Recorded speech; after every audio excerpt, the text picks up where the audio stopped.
don't like it. I was just busy. Right. I am gonna keep up with it though. I have a love-hate relationship with the show. Like Yeah, it's like it's really interesting. Like you got a bad eye really, test, Santo. I'm just I'm telling you, Miles is pushing this narrative that's just painting me. your eye test just don't be humming too good sometimes. I was gonna rewatch the episode, be like, hey, maybe it's not that good. No, like, if y'all would let me, and this is what always happens. He never lets me finish, and then he pushes this narrative. So now people have this idea of me, and it's crazy. Listen, the idea only sticks if it's the truth, man. I can't make the people believe it. So, anyways, I'm gonna finish. So, my love-hate relationship with the show is that the show's actually like really good. The acting's great. The scripts are good. It's just like me and my wife were watching it, and it's like there's so many questions just up in the air right now, and I'm like, answer something for me. It's episode 2, nigga. Yeah, yes. It's supposed to be a. Yeah, it's supposed to be a thriller. It's supposed to be a mystery show. Like it's supposed to be a cop mystery show. So of course we're not gonna give you the answer.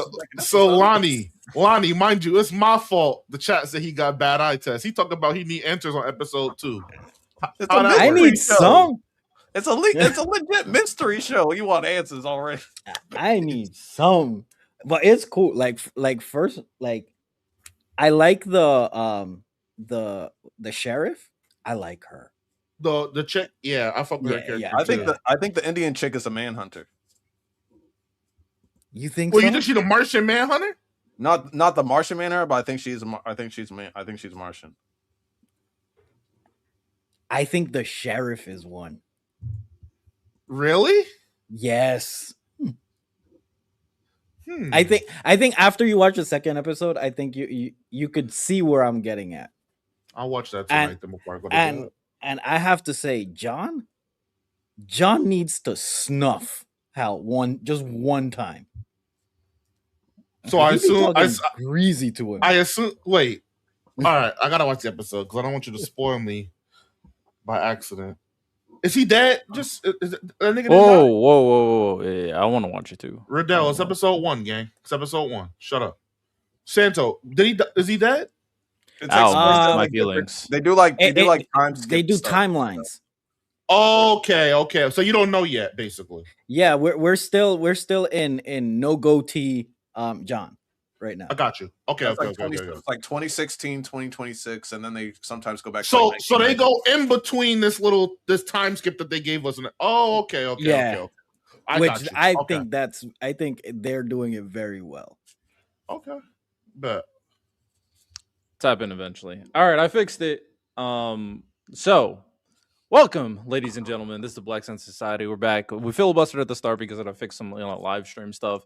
We're back with another episode. We got plenty to talk about today. Of course, the recent Bleach episode. We did a full podcast episode thing, breaking down everything already. So we won't be doing that again. But we of course will talk about some elements of the episode. We'll talk about the God Valley movie announcement, One Piece and its rise. Of course, we also have a 2010s anime draft that coincides with the conversation on which decade had the best anime.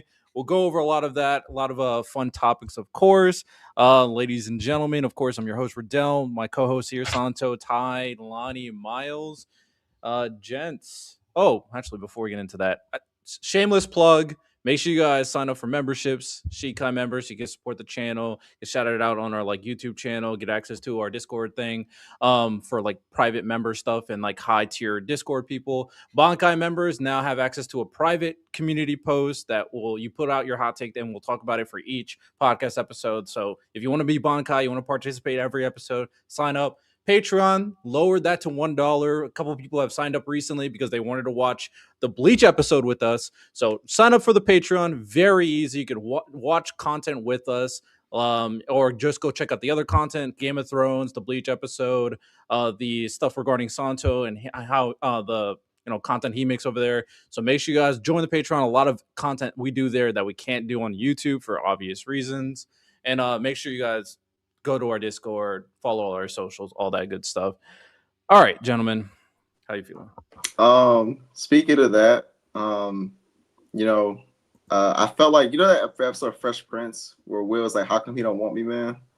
Or the episode where he's just looking around, all the furniture gone. That's how I felt when Riddell didn't want to watch the Bleach episode with me, so I was watching it live by myself. I was looking around like dang. This nigga's You know what I'm saying? retarded, Then I bro. asked my friends like, Oh, how come you that don't worked. want me, man? No, I didn't want to watch the Toshiro episode with you, but the episode after, you know. Toshiro episode, nigga, I wasn't talking about that. I wasn't gonna watch that. No, I wanted you for the recent episode. I was like, yo, Ty. Mind you, you. speaking of that, I was like, this last thing, right? Didn't I say Ichigo had the best moment of the series? The arc, the most hype moment, the most talked about moment. This court. I've been saying that. You think Ichigo had that more talked about moment or Orihime? Both for Toshiro. That's what I'm saying. Oh, okay, gotcha. Yeah. Hey man, shout out Big Hime. Shout out Orihime, man. Shout out Orihime.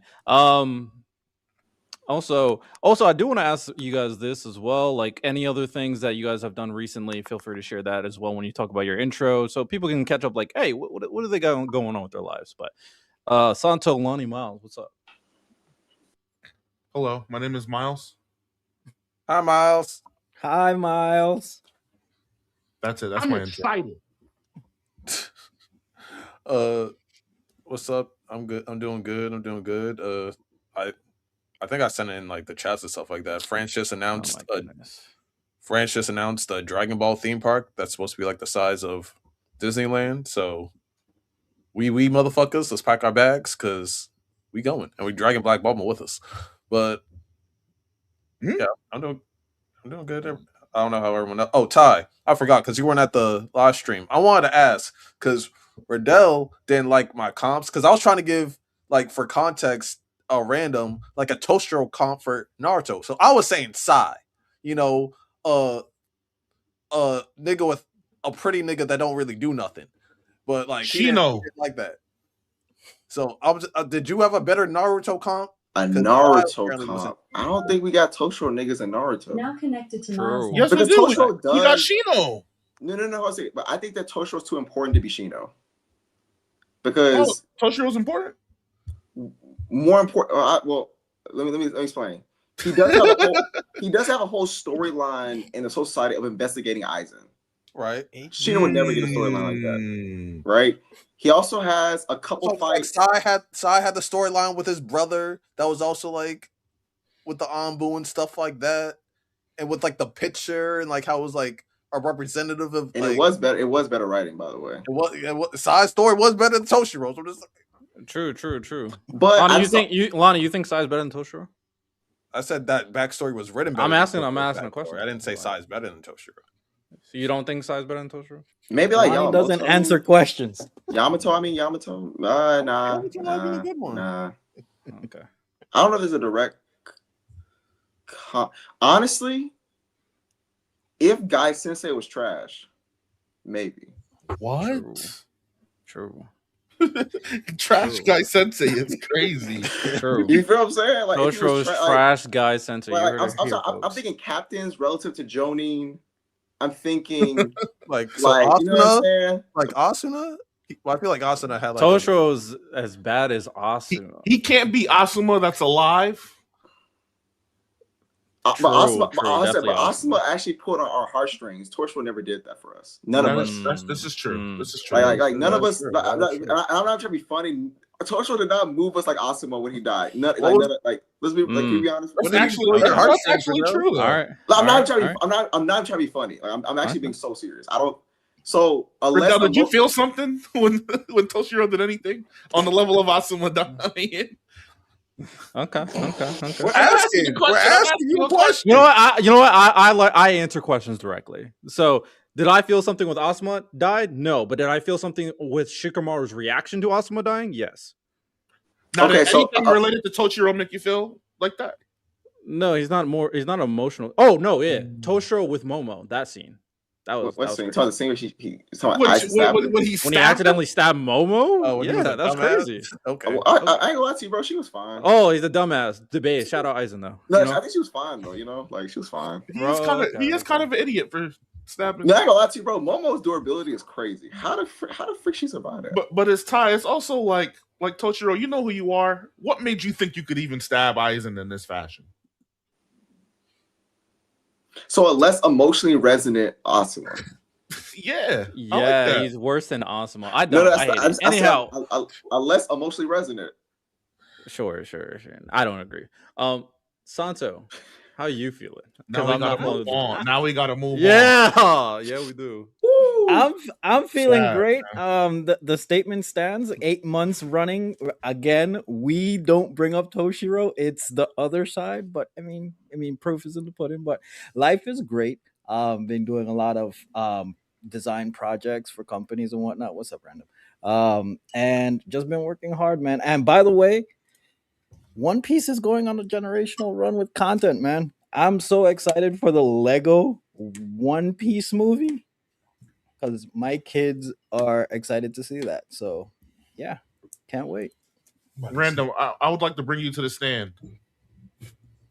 Yeah. Who was brought up Toshiro more, me and Ty or Riddell and Santo?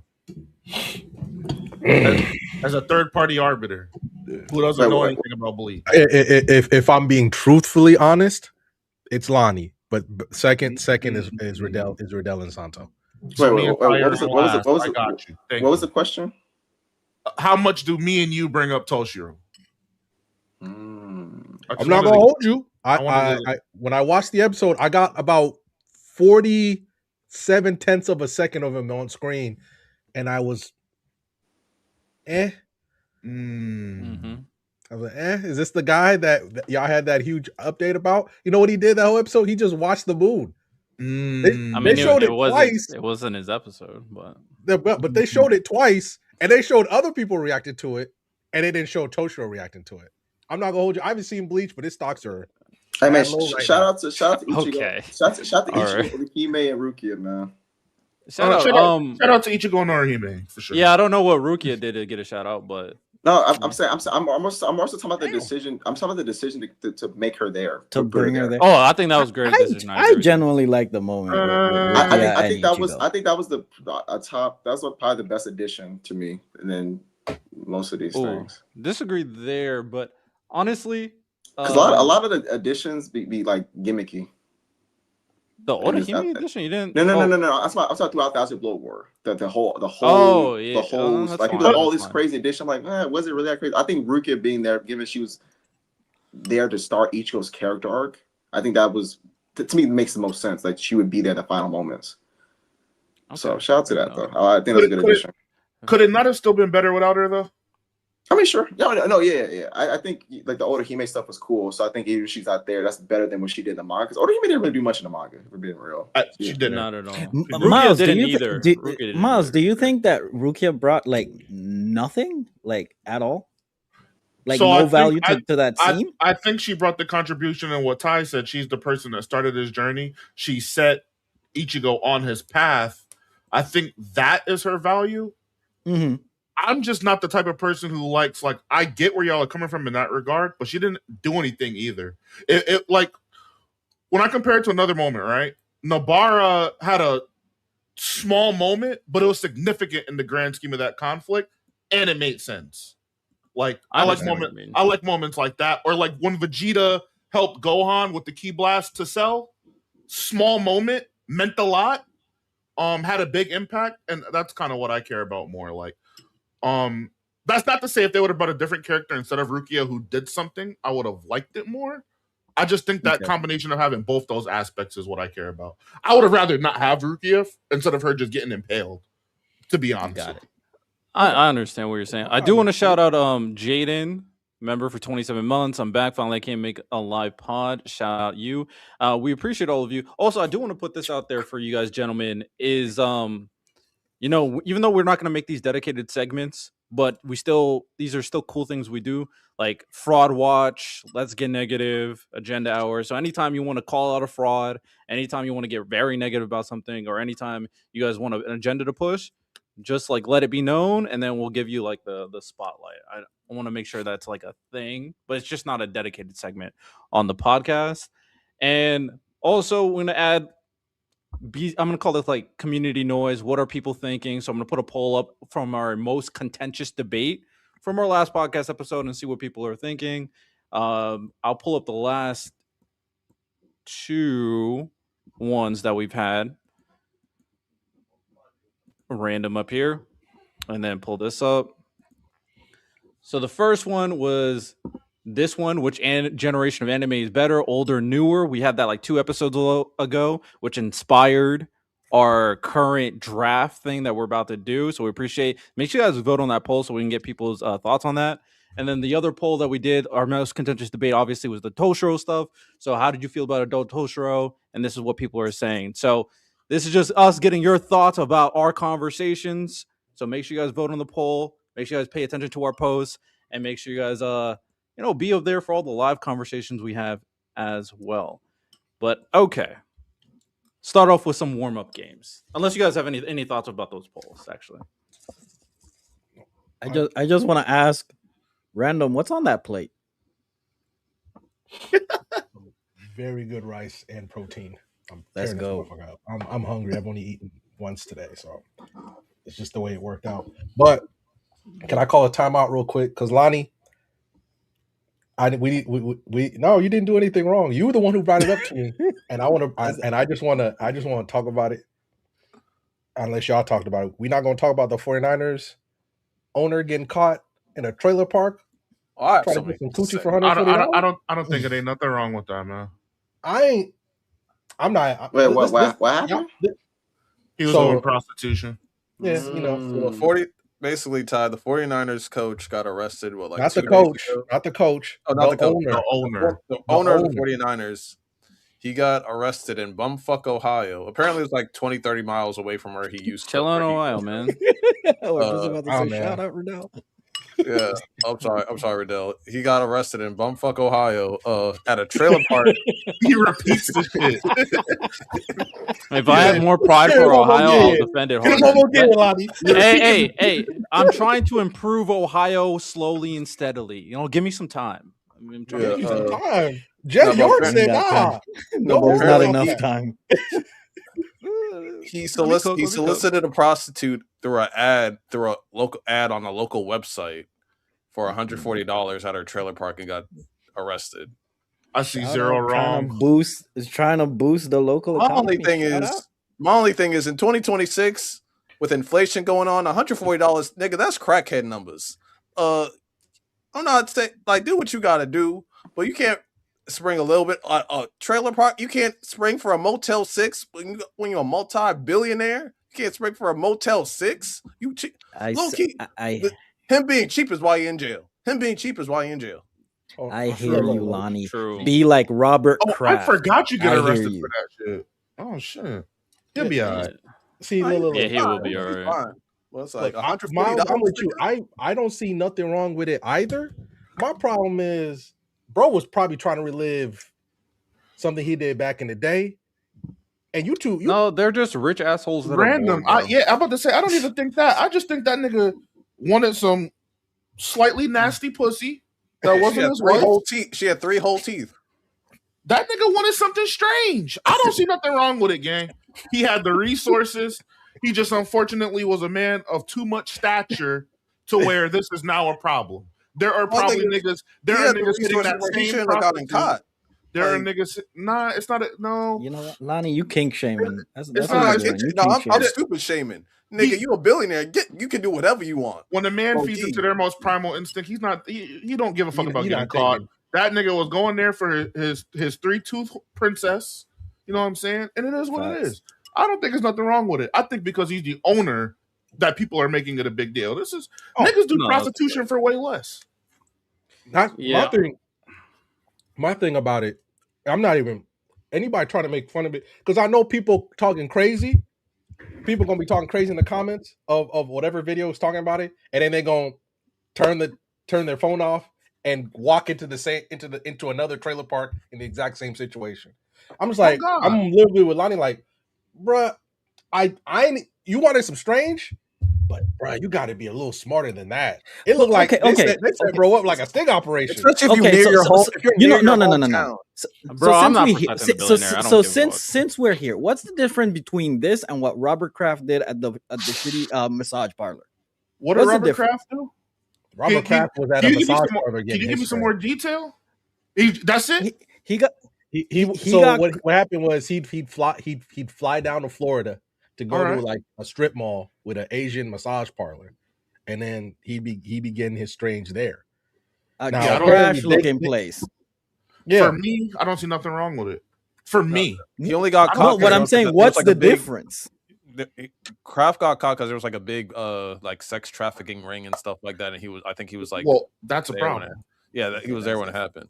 No, the problem is, it's like, nigga, I don't care what you do, just don't get caught, nigga.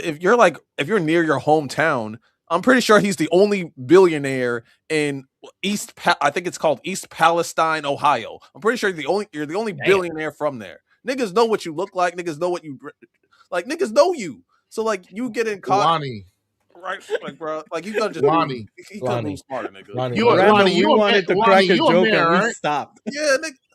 I'm just saying you could have moved smarter than you could. He could have moved smarter, nigga. Okay? I can't ask you this because I don't want to. All right, for the niggas, and I'm not one of these niggas to preface. I'll use cheating. I'll use cheating for example, right? Niggas can talk all of that. Be safe. Make sure you don't get caught. Niggas, when he was on his way to go meet that prostitute, he did not give a fuck. All I'm saying is, as men, we gotta take the onus. We don't be giving a fuck, bro. When these niggas be going to go cheat on their girl, they don't give a fuck about their relationship or none of that shit. They don't care if they get caught. Fuck a precaution or a plan to not get caught. I don't give a fuck about getting caught at all. That nigga's good, man. Stop getting pussy from strange places. You know what I'm saying? Use an escort site. You are a billionaire. Pay $30K for it, not $140, and keep doing what you're doing, man. 140 was insane, but the only reason I brought it up is because Nightcap continues to be one of the greatest shows. That show's fantastic, Random. I recently started watching. Their shit's fantastic. Amazing. They don't know shit they talking about, but it's entertaining as hell. Peak yapping, get a little sip in you, and then you go crazy. I respect it. Yeah. So hold on. They got it. So hold on. So here's a clip of them talking about it. Presentation one. Yeah. Here's a clip of them talking about it. Can you help me out with that, please? All right. So here's a clip of them talking about it. The addition of Joe Johnson has been phenomenal. Oh, he's fantastic. But you want to know what I don't like, Santo? After the clip, I'll say it. All right. Okay. Documents revealed that 49ers owner Jed York responded to an ad on a known prostitution website in Columbiana County, Ohio, and arranged to have sexual acts. Yeah, I've been there. It's about 120. Real. Let me pause real quick. Ocho done lived a life. I want a camera. I'm like, I want to sit down with him. Like, bro, just tell me some stories. Because the first thing he says, like, Ohio, it's about $220. So Ocho, what life you been living? You've been to the same trailer park. And Random, that actually fits into what I was gonna ask. Yo, the way Ocho be talking to ISO Joe about exploring his sexuality and being free, I'm like, Ocho, can you leave my nigga ISO Joe alone, bro? If he's no means no, nigga. If he's saying no, let that nigga like what's up? When he left the pod, hey man, peer pressure. Ty, you need to watch, like, just watch it. Because there'll be times they'll be having a conversation, then maybe a little bit get a little, because Shannon always kind of starts, he gets a little freaky. Then all of a sudden, Ocho will be like, hold on a second. And he'll run out the room and come back with some devious sex device. He's like, what's that? He's like, hold. And Joe Johnson, bless his heart. Joe Johnson is just a regular nigga who got money. He's just a regular nigga. And he's like, hey, Ocho, what is that? He's like, this is a butt plug, Joe. What? This is a butt plug. You don't put it up in there. And Miles, Joe Johnson is just shook. Random on the screen. Random. And it does nothing but laugh the whole time. Random. In that story, that nigga ISO said, what am I supposed to do with that plug? That nigga ISO said, put it inside. That nigga ISO said, put it inside her. That nigga Ocho said, no, put it in you. I said, oh nah. These niggas is this nigga. That is a top 3 clip. It's not better than his first clip. Ocho crazy. But Ochocinco is funny. I ain't gonna lie, bro. I watch Nightcap usually around NBA playoffs and like NFL season. Yeah, I'm gonna get back to watch it, but I ain't gonna lie to you. I got a theory about rich niggas, man. I feel like because they got access to like everything, they got to do new things to find entertainment. To like, oh, for sure. That's not even a theory. That's just reality. I just 100% agree. They be bored. They be bored.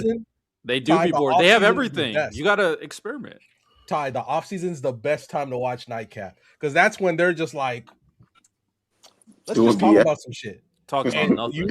And usually it just keeps going. But let's finish the clip.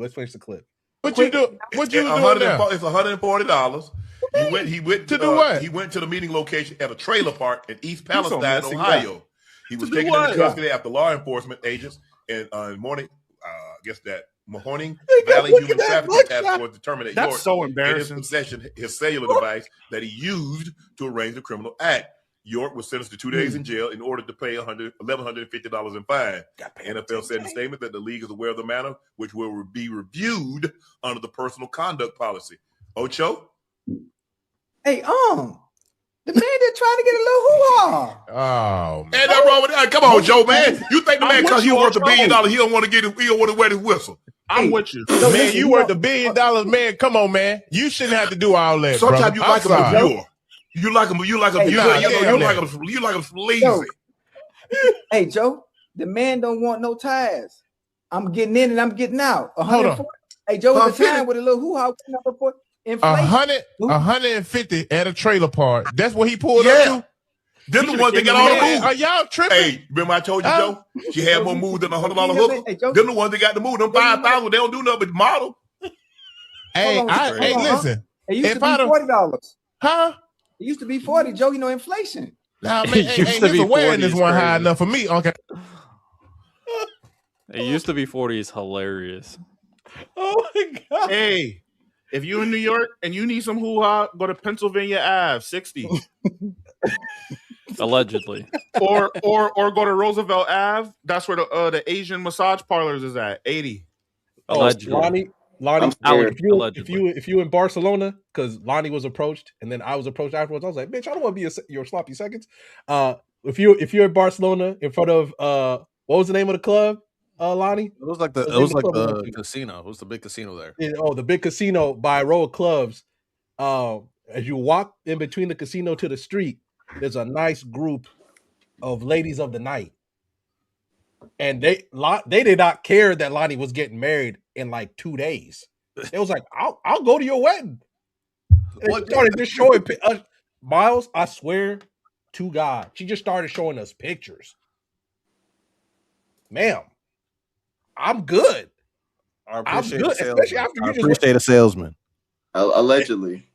Yeah. Thank you, Ty.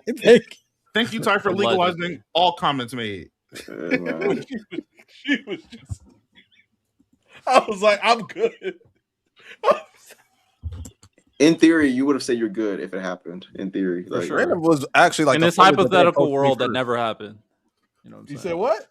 I said Random was actually like offended that they approached me first. Like, don't hate me. I was like, don't go to him. Don't hate me because I'm grab the Lonnie. I need you to grab this hint and run with it. Don't go to him. And then your sales pitch don't work. And then bitch, you come to me with the same sales pitch. Oh, you just got some visuals now. Of course, doing the job, man. I ain't gonna lie, she's so real for that. I mean, sometimes you need a PowerPoint presentation to sell you. Hardworking woman, man. Hardworking woman. Anyhow, transitioning away from the allegations. Anime. So I have a couple warm-up games to kind of start off before we get into the main topic. I have 3 warm-up games for us for today. First warm-up game is going to be a strongest female character gauntlet Orihime edition. So I'm going to... Yeah, I'm just curious to see what you guys' thoughts are. I'm just curious to see, do you think Orihime is stronger than these characters? So let's start it off. This is a strongest female character gauntlet. Is Orihime stronger than these characters after the recent crazy Bleach episode of Yoruichi going nuclear? First name up, Orihime versus Rukia. Same series. Who's stronger? Probably Orihime. I'm gonna let y'all cook on that. I don't know. Yeah, I'm gonna go Orihime. I got Big Rook. Really? I'm talking about them at their strongest too, not just in general. Big Rook. Rukia. Orihime gets What do you have, frozen. Rukia? She can't reject shit after she's frozen. Like, who would win in a fight? Or who's actually stronger? Who's stronger? That's the. Because Rukia would beat her in a fight, but like Orihime is technically stronger. I got Big Rook. Because to me, it's not about the strength. It's about how you use the strength. Like, sure, Orihime can reject. She has a limit though, and she's not like a capable combatant either. It's like just thinking off females who I think like overwhelm her. Like I think Rukia would be one. Merliona would definitely overwhelm her. I think Orihime is susceptible to being overwhelmed for sure. And you're also putting her in a scenario that she's fighting and not protecting someone. She's like on a one-on-one. I mean, she charges the character just like she charged Yuha in the recent episode. I mean, yeah, but in that context of the episode, like she's protecting Ichigo.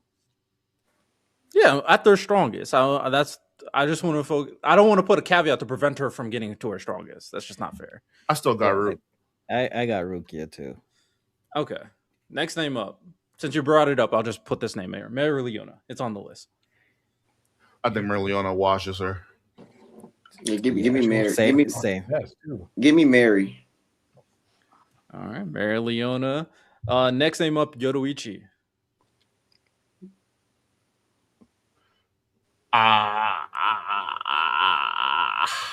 Oh, is this where we say speed blitz? Because Yoruichi's fast. Is this where we say speed blitz? No, I'm gonna say Orihime. Get over it. I thought Yuha's Get faster. over it.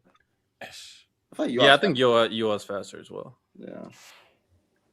I'll say Orihime. Get over it, bro. No. Get over it. I refuse. I might go Orihime, man. Orihime? Any other? I'm going Yoruichi because of speed blitz. W Petty. All right, next name up, Noelle from Black Clover. I probably got Noelle. Yeah, same. I'll probably stick with Orihime. I don't think Noelle has the hacks that Merliona has to compete with Orihime. So, but you can just hold on. Like, obviously, I've only seen Orihime from that one episode, but why wouldn't Noelle overwhelm her either with her attacks? Well, that wasn't my argumentation. Forever. That's Miles or Santo, because they're the ones. That's their argument. Santo. She got Mana Zone. She got the speed form. She has multiple applications of water and ice. It's Merliona, but with water. Like, yeah, Merliona is more aggressive. She's obviously stronger than Noelle, but it's the same thing conceptually. The only reason why I went against Yoruichi is because I think Yoruichi, outside of that final form, I think Orihime fucks with that easily. And then the final form has a time limit. I'm done with time limits, man. All it is. Yeah, I'm putting a lot of stock in terms of Orihime's rejection. If she can get past the abilities that are being thrown at her, and then rejects their reality, would she have to go that far against a Noelle who's not as strong as Yuha, who's basically a god? Is kind of the projection. But I want to be honest. I want to be honest too, though. Mm-hmm. Orihime was. What she was doing was incredible. She was just standing there getting farmed. It wasn't like she was doing anything. She was standing there, fatal wound, reverse, stand around, fatal wound, reverse, Ichigo, fatal wound, reverse. It's a very attrition-based defensive technique. It's not like, you know what I'm saying? She wasn't fighting Yuha. Yuha was just, here, eat this, man, your will is strong. Eat this, man, your strength is weak. Eat this. I mean, like, I don't know. Yuha, aim for the head. Why didn't you just aim for the head, gang? Lonnie, you were saying something? I was gonna say Miles by that logic, because she was just tanking everything. Like, so wouldn't Yoruichi just be doing the same shit? She would just be whooping her. She'd be rejecting, kill her, reject. It would be the same thing. And then that time limit runs out and Yoruichi's done, right? She has a time limit. Even without the final form, I'm pretty sure she could kill Orihime That she'll reject but her with her shunpo stuff, she would she was an assassin. Y'all speed blitz niggas got it, man. I guess my only argumentation for Orihime is focusing on the final onslaught, because in general, before that, I would agree. But once she kind of locked in and realized I have to do what I gotta do, she was easily blocking Yuha's attacks. And I think you could probably say that there was I'm believing that any other attack that goes after her in this form, she can easily block, get close enough, speed blitz you, and reject your whatever she did to Yuha, whatever that is. I don't even know what that is. So that's the only part that I'm focused on regarding Orihime and her capability. With that said, I think Noelle won. Sakura from Naruto, Orihime. We talking Boruto too, or just the? Yeah, you could include Boruto. Maybe Sakura, I guess. On this one, I got Orihime. Well, actually, Orihime. I'm what you saying, so. Yeah, I would say Orihime because I don't think Sakura has any ability that could. She's just swinging. Yeah. It's no long range stuff, and it's perfect for a defensive fighter. It's actually very similar to Yoruichi. The mitotic regeneration run out. We good, man. Yeah. I'm thinking would Sakura's strongest punch be able to break through when some of Yuha's attacks wouldn't? I don't think so. Yeah, that's what I'm thinking. Yeah. I agree. Orihime. Next, Pan from GT. Wait, Pan from Dragon Ball? Easily. The one that flew around the world? Yeah, bro. Pan different, bro. Easily. Yeah, Lonnie. She speed blitzing too. I have no problem. It's Pan. Pan is speed blitzing everybody. She will pull up on you. Talking about Krillin random. She will pull up on Yuha so let fast. Oh, bro. Just let it go. Oh my god. You know who you should blame, Lonnie? Blame the dude who showed how the actual fight with Frieza, how long it was in Dragon Ball Superhero. Blame that guy for showing you how fast that shit actually was. That shit was so funny. That shit was hilarious. And Trunks and Krillin now is stronger than that version of Trunks. I'm sorry, my nigga. That was so funny. I thought you should know based off of how niggas can't see them fight. Right? No, for sure. But Lonnie's lines on like, the screen. but if he did get hit, he wouldn't, my nigga. He just wouldn't. Shout out. All right, next one. Niggas start dying. That's what happens. Next one is Saber from Fate. Which Saber? Saber. Yeah, whatever the strongest anime version her. I don't know anything about the video game version. Okay, Saber. Don't Fate got light novels? It does. Yeah. I ain't gonna lie. Anybody got a light novel to be scary, bro. Someone say that. No, that's actually such a bar. Anytime you got a light novel, you're just broken as hell. They're like, oh yeah, they shout out the 5 realms. All right, bro. It's crazy because Saber in the light novel, she has the reject thing. She got the same. She got the same thing. It's called Avalon. Saber it is. It's called Avalon. So Saber just humoured her by rejecting until she's like, all right, I'm done with this shit. Excalibur. Excalibur. All right, last name Queen from 2BRX. Orihime, yeah. Saber. I mean, a queen. Orihime, stop. Orihime, I reject? Question mark. Yeah, that's the. Can she reject concepts? She can. I don't know. Yeah, she can reject concepts. Yeah, technically she can.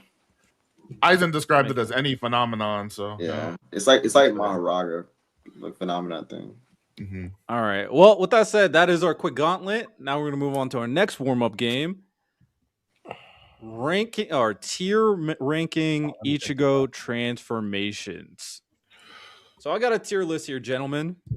We need crowd participation. We'll lock in. Even random, you could participate. You don't need to know the context. You could just talk about the forms and what they look like. Of course, if you want to include the context, feel free, I guess. But we're just talking about their transformations regarding Ichigo in particular. S to F tier. So how do I want to introduce this? This is us ranking on a tier list Ichigo's transformations, everyone up until the recent transformation in one of the greatest Bleach episodes of all time. Let's lock in. First thing, Vaste Lorde Ichigo transformation.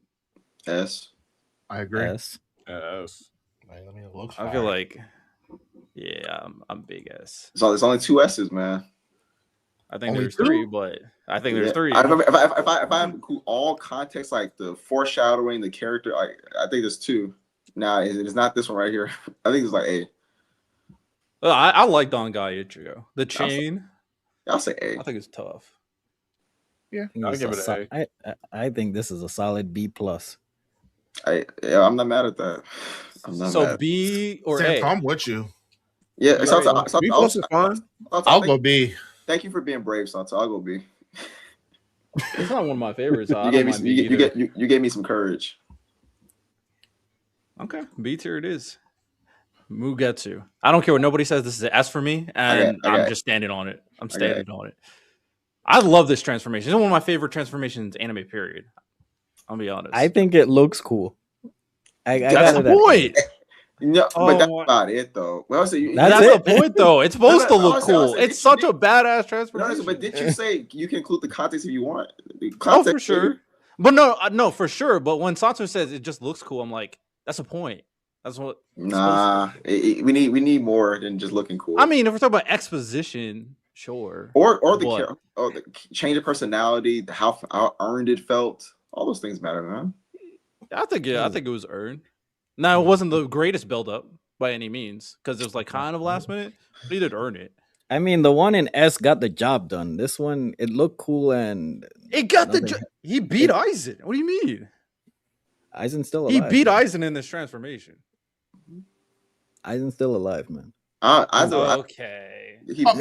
Okay. Wait, but hold on. Because Aizen's still alive?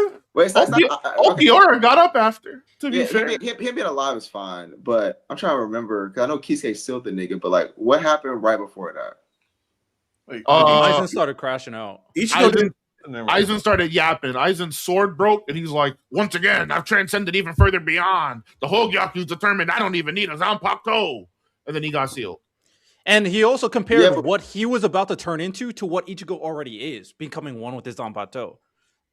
So he was praising. So did the nigga win?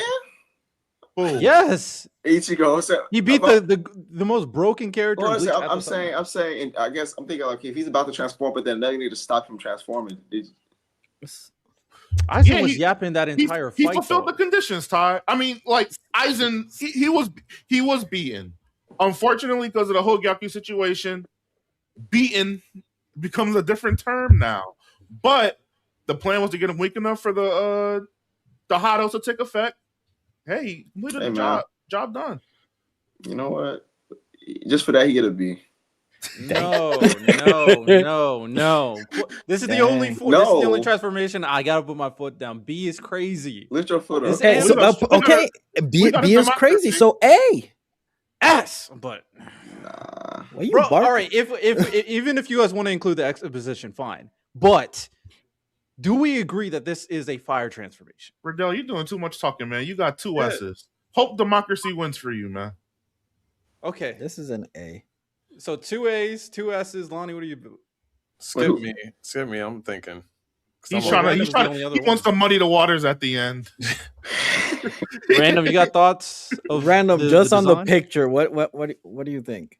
I mean, the black flames look cool, but I'm not gonna hold you. Random is really gonna find a way to hate on this transformation. When that bitch ass nigga Sung Jin-woo did that I just don't know anything about it. It looks cool. That's all I can say. Like, it looks cool. I think it looks cool. It looks cool. What do we do with cool things? We put them in A. You know, Random. Just because of that, bro, get a nigga C, man. Yo, stop talking.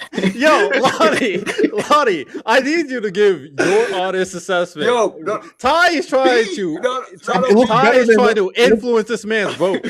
It looks better. It looks better than the one in B. So put it in A. It looks better than the one in B. Exactly. I'm fine with that. It looks better than the one in B and lesser than the one in S. In fact, it's not. It's definitely not S. It's not as good as what I consider like the 2 top ones. So I agree. I just disagree. I think it's a strong A. It's like a 94. A S is like 95 and up. It's like a 93, 94. 94. What is the other top one you guys are talking about? I'm guessing it's the newest one, but we'll get there. Oh, yeah, that's not what I was talking about. But I have no idea then. You talking about the we'll go A. We'll go A, but I'm gonna put this out there. I fought my hardest for Mugetsu. That shit ass, bro. To be S. Mugetsu is so amazing. I love it. Mugetsu. All right. Yeah, I think this is S. Wait, you talking this one or another one? That shit's ass, man. This one. Is that the one that was over in 2 panels? Yes. Yeah. Let's put it in D, man. Are we also counting D? D is crazy. D is crazy. Is it though? No, D? I think it's at least like a C. I'll call it minimum would have to be a C. I'll give it a C. The sword does kind of look cool. Let's keep it a stack. This is a D transformation. I would say low key.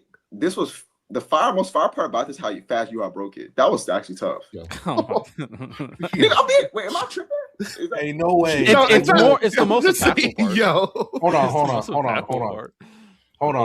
So this is like you know what Ty's saying. Yo, Super Saiyan Vegeta was great. You know what the best part? When Android 18 broke his arm. Yo. No, it's a fact. Put that thing in D, bro. What I'm saying is it's not deep. That's low key. No, I'm saying when I first read this on live, I actually didn't have a problem with you breaking it because how cold it was. I was like, oh shit, that's tough. I know I didn't want to see. How do you feel about the design of the sword? Yeah, I like it. Yeah, I think the design is an S. I think the form itself. No, that's a tough sword. It's a tough sword. Yeah, the design is an S. The design is an S. I think all the design is S's. This is a solid D plus. Yeah, I think it's like a C. This is. I'm gonna go C. This is D plus C minus. Put it in D. I'm saying, but am I lying? Like the best part was that you broke how cold that was. It was the most impactful.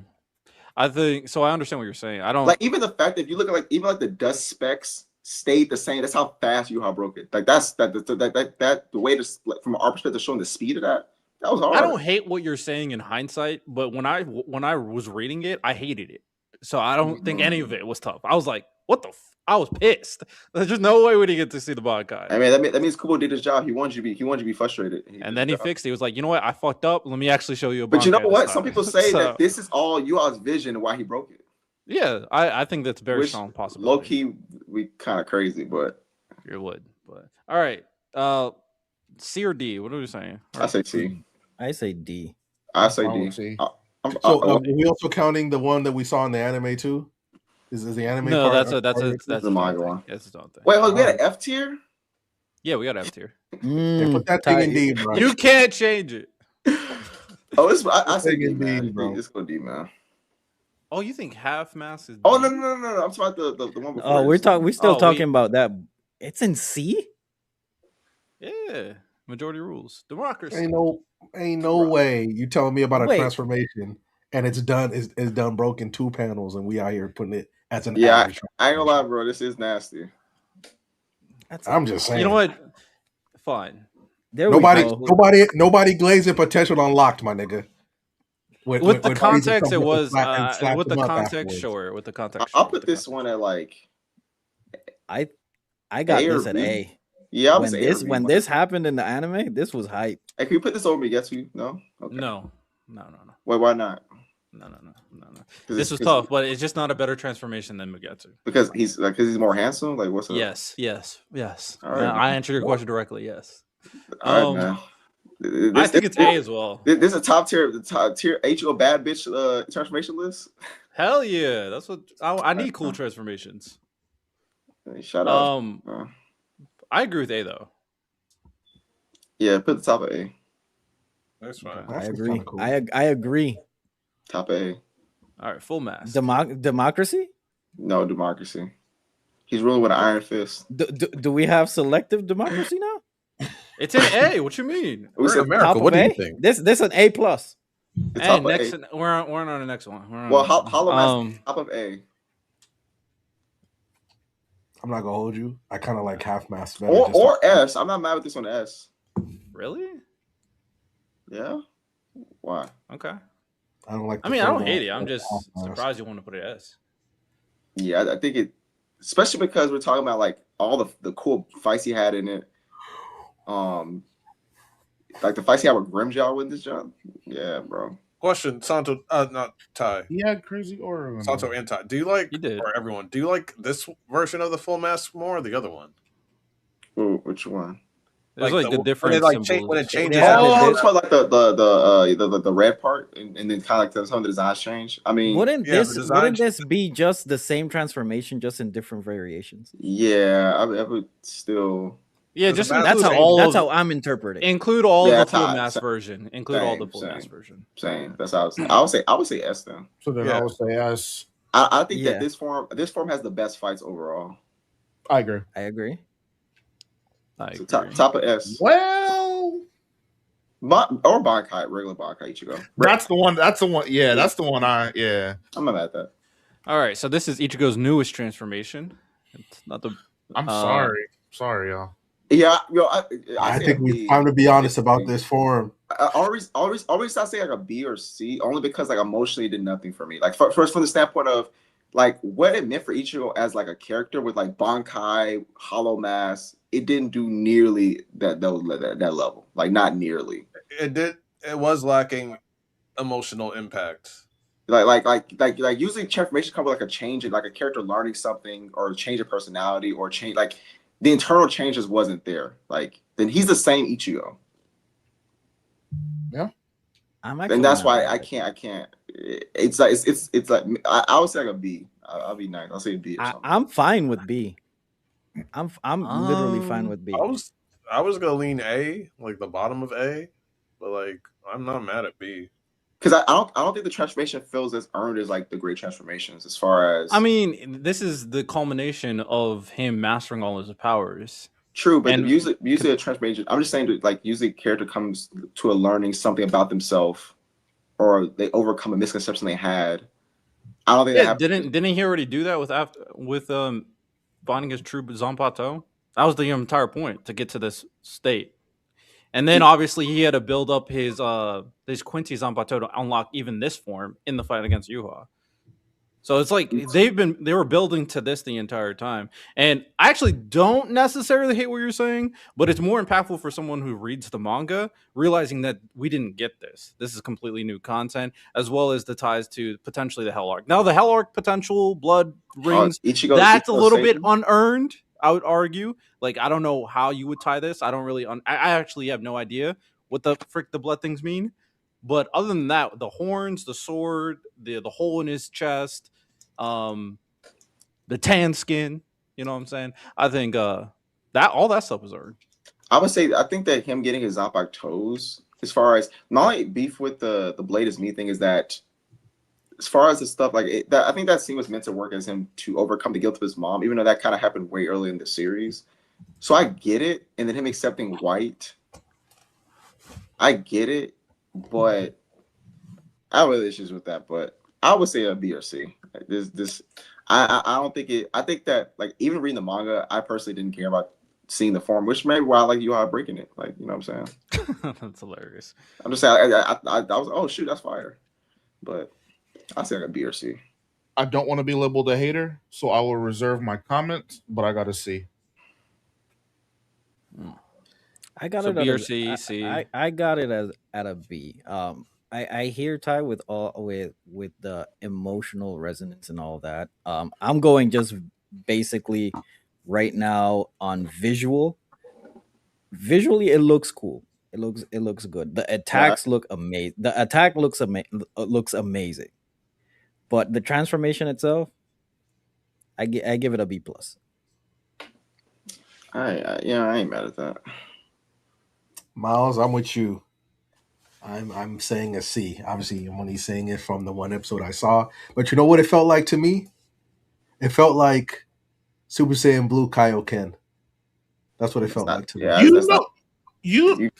I like that. Yeah, I agree with that. Super Saiyan Blue Kaioken. It does feel like that. Yeah, it's like a oh wow, I never thought this could happen, but I didn't care about that form as far as like what it meant emotionally. Not in comparison to like Super Saiyan versus or Bankai or Hollow. It's just like, oh, cool.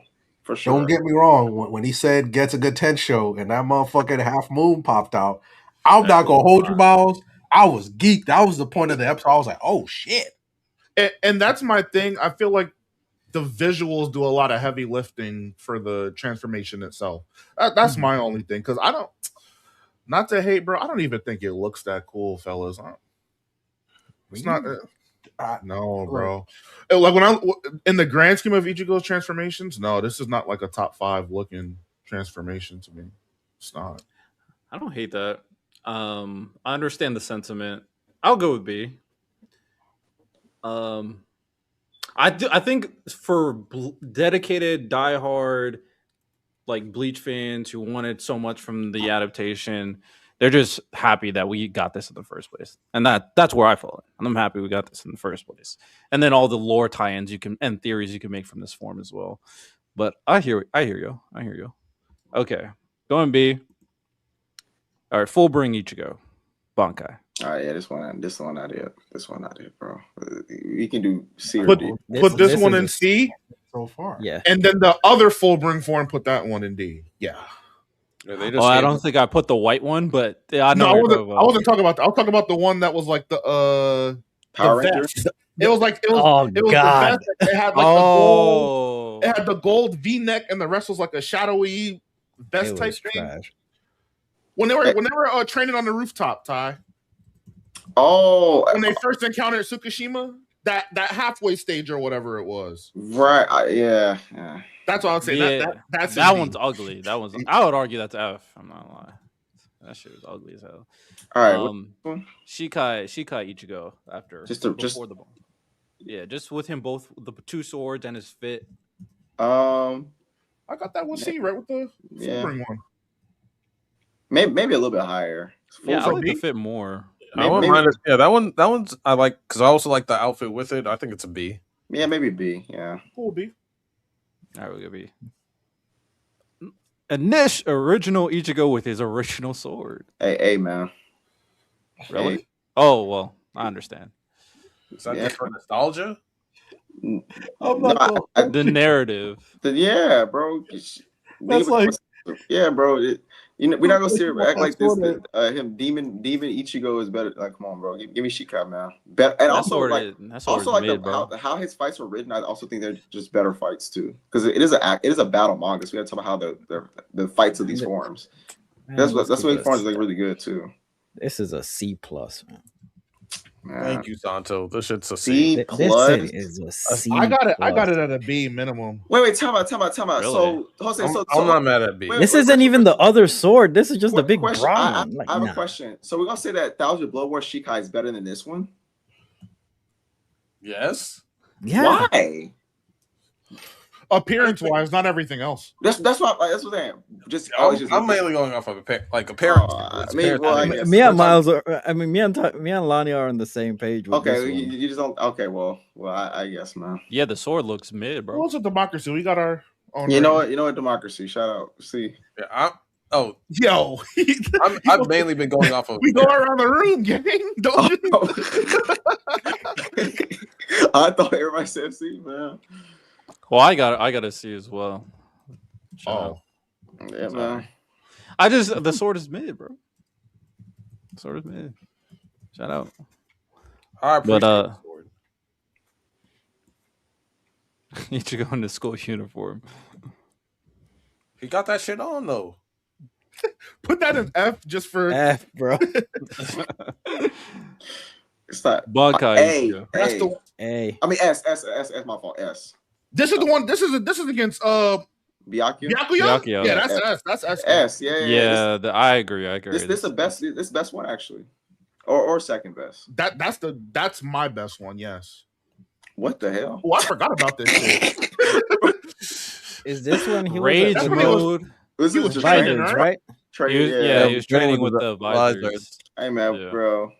This is C, bro. I'm gonna let you. Yeah, Santo. Yeah, this is Timu Vastalord. Well, it was Vastalord before Vastalord. I putting this next to Shikai Ichigo is disgusting, but for sure, man, for sure. And that's the list. Shout out. Any change you want to make real quick? Like Mugetsu going to S tier because just put My personal opinion: put Ichigo's Bankai in the front of us. Just can we put half mask up, please? Right. I agree. Democracy. Come on. And the top of A, yes. Half mask. It can't be. Come on, gotta be democracy. Not it is. Feel like it. Half mask was cold, bro. If we can't get S, give us top of A. Okay, cool. Respect. I ain't lie. I might put Hollow Master in front of Basto. Man, maybe, man. The transformation is too cool, bro. The stuff with Grimmjow was moving me crazy. That's what I'm saying. And they're parallel. That's all right, man. For sure. I don't mind the exposition, but when I'm thinking about transformations, I mostly look at the form. And man, we gotta look at what these forms do, man. Like, you know what I'm saying? You can't just look. I mean, this form destroyed Ukiura. But okay, so the stuff with Grimmjow, it was more impactful for you guys than the Ukiura stuff with Ichigo and Orihime? Well, the thing about it is that he also used a Hollow Mask against Ukiura. Like, he used it against a lot of, you know what I'm saying? Like, yeah, I don't actually. He has the multiple fights, and then the moment that moved me, Santo in particular, was when he had shielded Orihime from Grimmjow's elbow things. Okay. And he was talking to her. He said the most reassuring things a man could ever say to a woman. And she was terrified, bro. All she saw was her brother. And then it led to Noelle having to be like, yo, cheer for that nigga. You don't see him getting his ass bust. It doesn't matter how scary it looks. He's protecting you. That moved me a lot. Versus him getting violated and Orihime crying and shit and he transformed. Facts. I'm sorry. Facts. I don't mind. I don't mind that. All right, last game. This is a unique game. I kind of made it up before we get into it. So basically how this is going to work is there's 10 anime and we're going to rank all 10 anime. And each person is going to be put on the hot seat to pick a ranking for the anime. Now, obviously, if people disagree, we can have a little discussion and then we'll have a democracy to see if we want to change the placement. But each person's going to, one by one, people are going to choose a placement for the series.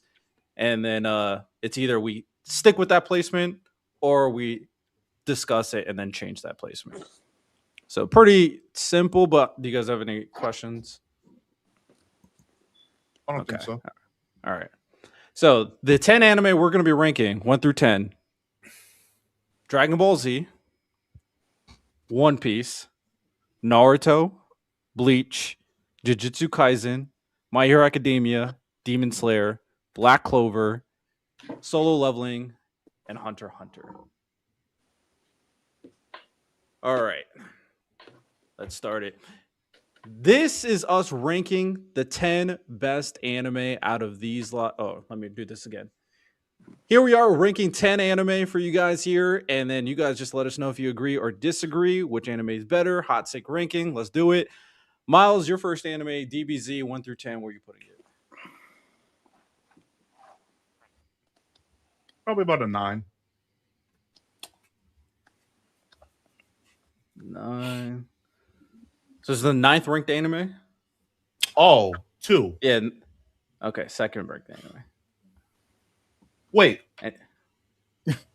What's up? Out of those 10? What were the anime again? So the anime are Dragon Ball Z. No, that's fine. Dragon Ball Z, One Piece, Naruto, Bleach, Jujutsu Kaisen, My Hero Academia, Demon Slayer, Black Clover, Solo Leveling, Hunter x Hunter. 3. We good. 3 for DBZ. We good with that? Anybody want to contest? I would probably say 4 or 5. I would say 4. I was going to say either 3 or 4. I would say maybe 5. I would say probably 5. Yeah, I would say 5. Oh, damn. Okay, we doing it 5. I'm not mad at Miles choosing 3. Yeah, I'm assuming y'all got JJK and My Hero above. Those are the 2. I would say, wait, One Piece, Naruto. Because I already have One Piece and Naruto ahead. That's the only 2. In my mind. And then so it'll be JJK and My Hero. Yeah, those 2. Yeah. Okay, those are the 2 that y'all put. Okay. But I would say those. if someone had it a 4, maybe. But those are the other two I would probably potentially put above it. So just a question for you, because that was actually the same spot I had him in. Just it was those three shuffle in that position. But you did say that you feel like Dragon Ball Z is comfortably 4. So which one is definitively ahead to you? Which one would that be? Go ahead. I say to me it's JJK. Okay. I don't think My Hero is as good as Dragon Ball Z. I think Dragon Ball Z is better than both, but I'm not mad at I don't care. So you can say 4, but that's fine. I said 3. I'm actually with Miles. The only two I had above was Naruto and One Piece. Yeah, for me, yeah. I'll say 4. Listen, man. I love Dragon Ball. I'm the Dragon Ball guy, but I'll say 4, man. I gotta be honest. Well, Miles is sticking with 3. So, what is your case for? Well, you guys have been making your case, but unless we get democracy rules, we're sticking with 3. We're not changing it. I don't think I have 4. We got 2 4s and 2 3s. I'm a 3. I'm a 3 also. Oh, it's 3 now. Oh, and I'll be honest, I don't really care that much. So, DBZ sticks at 3. All right, next one for me would be One Piece. One Piece, I think, is an amazing story, obviously. Oh, here you go. Let's move on. Yeah, it's a democracy. We're safe. Right. We're safe. At least I am. No, I know what I'm saying. No, Miles, it's so safe in here. Oh, it's so safe. It's so safe. It's so safe. So you guys safe. don't even know what I'm about to say. No, we just know we're safe. Okay. I'll put One Piece. Out of all of these one here's, I'll put One Piece 1. Oh, yeah, we're safe. I was just thinking it through how much like the animation tax am I going to put it versus these other series, and I still got it. The story carries too much for me. So we good? One Piece at 1. All right, random. Your series is Naruto. Where's it rank here? That Land of Waves, man. I remember the Land of Waves random saga, man. That was generation. That was a time. Yo, Rand, where you at? We're reading Land of Waves. That shit was fire. Look, obviously, I'm not sitting here saying that the rest of the story paled in comparison. There are obviously better arcs, but for an introductory arc after like the story really gets going, I thought there were a lot of things I wish Naruto continued to do, especially in battles. That the Land of Waves arcs did, but I understand why, the author chose to go in a different direction. All right, where you're putting it? I put it at 2. Facts. 2. All right, everybody cool with 2? Yeah. Okay. All right, Lonnie, you got Bleach. Where you ranking it?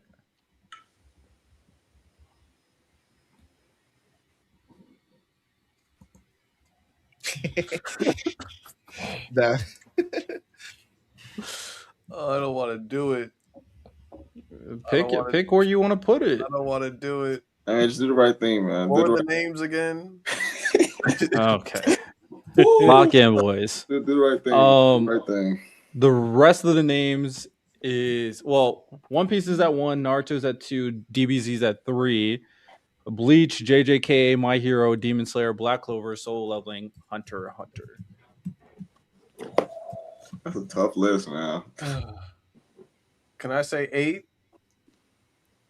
I like 8. I like 8, but I'm saying I was thinking maybe like 7, 6. Okay. I was closer. I would go 6. I still like Bleach more than Demon Slayer. Animation can only take you so far. I still like it more than Solo Leveling. I still like it more than Black Clover. My Hero, Bleach. We can talk. We can talk. Hunter x Hunter could have it, I guess. And JJK, we can talk. I'm not mad at 7 either.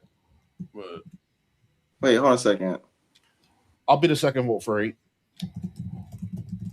Because I'm also thinking I'm taxing the filler. Some of the filler is ridiculous, bro. That bound art was I can't. I'm not even just talking about the bound arc. In the middle of the Arankar arc, don't use filler. Don't fighting Nell, though. While Nell's fighting the Torah and shit like that. They had like a whole 24 episode filler in the middle of the fight.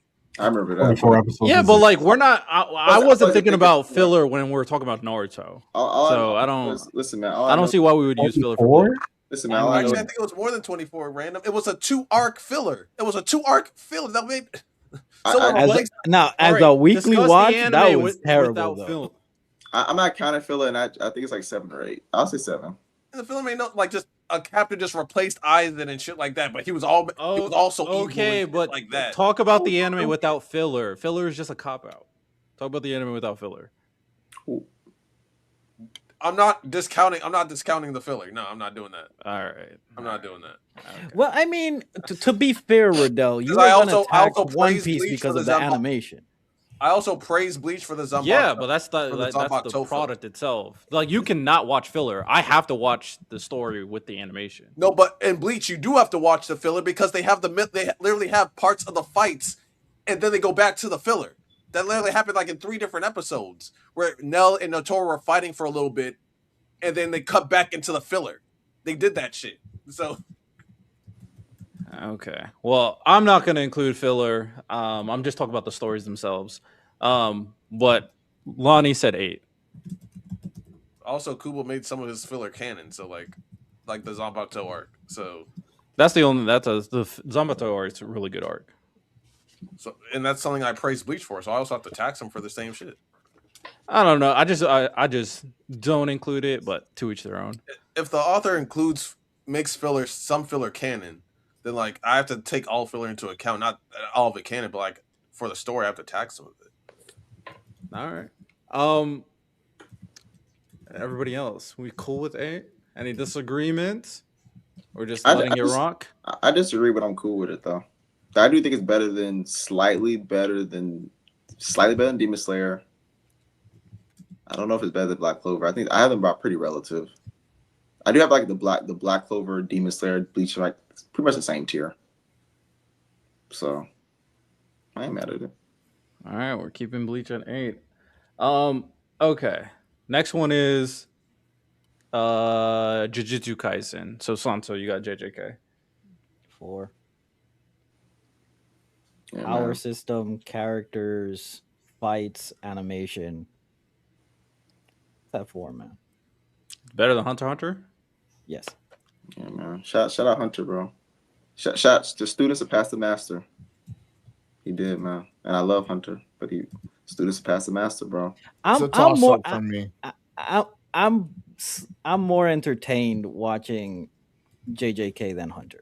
And I think JJK has a better overarching story than Hunter, because Hunter Togashi be doing what he want to do sometimes.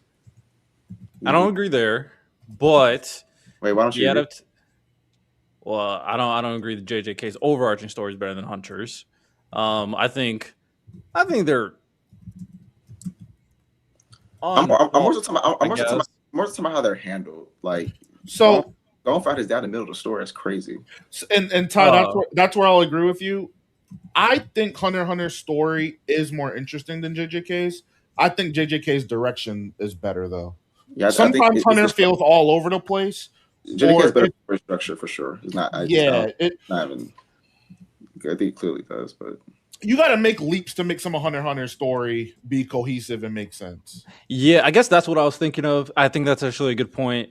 I do think JJK's structure is better because I was just thinking of like story arc to story arc. I was enjoying obviously what they were doing at the tower. I was enjoying the Hunter exams at the beginning, enjoying, of course, York New, and then enjoying Chimera Ant. But in terms of the fluidity of all the stories, yeah, there's not as fluid as JJK. I actually agree to that. I don't hate JJK. By the way, respect Greed Island. Don't just. Oh yeah, Greed Island's good. There is. So each arc is good. Yeah, for sure. I finally figured out why Hunter's exposition be putting niggas to sleep. It's specifically Greed Island parts, because a lot of it is good. It's because Togashi sometimes does not tie the exposition to the character's desire, so I don't care about it. Like one thing I was watching Witch Hat, one thing I really loved is that every time there was some sort of exposition, it tied to the characters as far as what they wanted, how it's going to help them get closer to their goals. Sometimes Hunter exposition is just information. Like I was reading it out like, okay, we're just getting rules and like just tons of information, but I'm like, why does this matter to the characters what they want? That's why can't I say that same thing applies to how people feel about the culling games though? Culling, I was just so here's what like sentiment wise, people feel like that about the culling games, that it's just information, and that was the complaint in the anime too, probably more so than the manga, and it kind of surprised me. So the reason why I don't necessarily agree is because usually it tied to the overarching. Because for example, when they're explaining the culling games, it's for the purpose of it tying to the getting Gojo. But and obviously Grion does that at parts, but I'm saying there are some parts that are just information. Like it's just so it doesn't tie to like, okay, all these for the sake of we have to get Gojo. All this ties, you know what I'm saying? And so it was just parts I was noticing, okay, doesn't really tie to the characters that much. And that's why I think that, and also how much it obviously so Ty, yes. How it's explained too on top of that. Because people are wondering when they're listening to exposition, people are thinking to themselves, why does this matter? Why does this information I'm getting actually matter? And I think Witch has some of the best exposition I've ever read in a long time. Like it always tied to characters. Like it's like even the way you draw things, it's like okay, the way you draw magic, it's like you have a character that is shy to draw in front of people. So it's tied to their internal their core desires. Witch has fire, man. That Witch has some ways. Just to I guess cap it off to where I agree with your second point more, Ty, and where at least for Greed Island, what I did enjoy about it was he gave us all of those rules, explained all of the cards, all of that stuff, but then he made it meaningful in the end when he had gone. You know, we don't memorize what all of the cards do, and I damn sure didn't know those rules, but having gone have to memorize those and come up with the answer, which was still wrong, by the way, in order to find his dad was a good tie-in. But that second point in the fact that, bro, Togashi does that shit every single arc, bro. Every arc he has long exposition about something. Like this arc we're in right now is like criminal for it. But he's a nerd. He is though. It definitely is. It really depends on how much you care. Because I'm not exactly which part you're referring to, but my sentiment from when I read Hunter x Hunter is like there's some parts very interesting to understand the lore of the princes and understand the world of Hunter x Hunter. And I think that's what they're building. It's kind of similar to the issue with Tower of God. Sometimes they go into much depth with like random tower games to build the world of the tower itself. And that's how I feel about Hunter. But you're relying on people to care about that world that much to know every single detail. Whereas obviously you can tie into either a core plot point or a character that is much more effective. And yeah, sometimes it'd be missing. I'm like, all right, I'm just gonna skip these. But you know what? I kind of go to what I'm talking, what I actually care about. Yeah, I agree with that. I think that it eventually is relevant later. But that's why I'm saying like when I was watching Witch, I was like, dang, every time they explain his position, it tied back to Coco saying, if I don't overcome this, I won't be able to find my mom. So like, okay, let me take it to this part is actually relevant, opposed to me learning that information later, how it can help her mom, or is how it ties to another character's love for magic or their securities or whatever the case may be. So. Okay, with that said, JJK, I guess it's sticking at 4. 5, Ty, you got is My Hero Academia. You got 5, 6, 7, 9, and 10 left. Oh, 5. My Hero better than Hunter x Hunter? I think it's a better story, yeah. I don't think it's. I think Hunter has some things better though, like. But I think it's. I would probably put. Yeah, I'll disagree and say 6 personally. I'll put My Hero at 6. The only thing that I would, the main thing outside of the structure, I think My Hero is stronger thematically than Hunter. Agreed. Agreed. Don't mind it. Overall, I find the story of Hunter more interesting. Obviously, I find the events and regarding like York New and Chimera Ants much more compelling. And even though the overarching theme is better in My Hero, there's like sub themes in each individual arc that is extremely compelling. For Hunter x Hunter, the fights I enjoy, the music I enjoy. If it wasn't for the final arc, I'll put Black Clover over My Hero as well. But that final arc in My Hero, I think, is actually really good. So I'll go 6. But that's my choice. You stick with 6, Ty? It's a 5. Or 5? Yeah. 5? Yeah. All right, I'm going to go 6 because I do think Hunter x Hunter is better than My Hero Academia. Anybody else agree, disagree? I think Hunter is better, but I'm going 5 because I already got what I want. So I'll give Ty what he wants. 5. But what did you want? One Piece at 1. Oh, real. Oh, fair enough. It is what it is. All right. Nobody else speaking up, so I'll put MHA at 5. All right, 6 Black Clover Miles, or Black Clover's next. Blast. What do you want? 7. To put it? 7. I got Hunter better than that thing, man. I'm cool with 7. That's where I draw my line at. Yeah, I feel that. We'll push back. Okay, Black Clover at 7. Solo leveling. We already know. No. Demon Slayer's next. Demon Slayer's next. I'll put Demon Slayer at 9. You said at what? 9. Demon Slayer. Right now we have 6, 9, and 10 left. I don't think it's better than Hunter x Hunter, so there's no way I could put it at 6. But I do think it's better than solo leveling. Yeah, I agree though. So it'd have to be a 9. Yeah. I think the only thing Demon Slayer is missing. I think structurally it's good. I think the only thing it's really missing is like I guess a few more, I guess, better side characters that I cared about. Because I was reading it, I was like, I like. Bro, the story is surface level. I don't agree with that. I agree. I think it starts and stops with defeat Muzan. Well, that's the plot. But if you're thinking surface, I'm thinking like the theme, like the value of life. Well, yeah. I mean, I'm saying more so just like I just don't think. Like I like the characters, but I didn't have like a Bakugo, All Might, or you know what I'm saying, like a bunch of characters I fell in love with. It's like, oh, these guys are cool. You know what I'm saying? There are plenty of chances in the story, I think, where they could have explored a few of the Hashira at least. Like, Gyu just makes up his own form in water style, and then they never talk about it again. Yeah, and I think the only person I really like is like Tanjiro. Like, I really like. Yeah. But I don't like him more than like Ichigo, for example. I think I have more affection for Ichigo than Tanjiro. Oh, for sure. So it's one of those stories like, wow, it's not necessarily doing anything wrong, but it's not doing anything like insane. It's honestly just doing the storytelling really good. Like it's hitting story beats. That's why the story is mid, bro. It's a jack of all trades kind of story. It's a B+ across the board. If it would have been longer, I think it could have done better by some of its characters. Because I even think they tried to have some of those characters be like your All Mights and stuff like that. I think Ubayashiki was an attempt at that. Mm-hmm. But it didn't hit because I didn't get enough of Ubayashiki. You couldn't just hedge it all on his decision or how he chose to confront Muzan, basically. Which it was like it was a cooler moment more than it was an emotional moment to me, just because they didn't build him up enough. So, you know what? I feel like that's like for example, I think that it has technically better story structure than Hunter, but Hunter has just like such interesting characters though. Like it's super interesting characters. Like I was talking about this other day. I was like, yo, I don't know how many authors could have pulled off in Hisoka.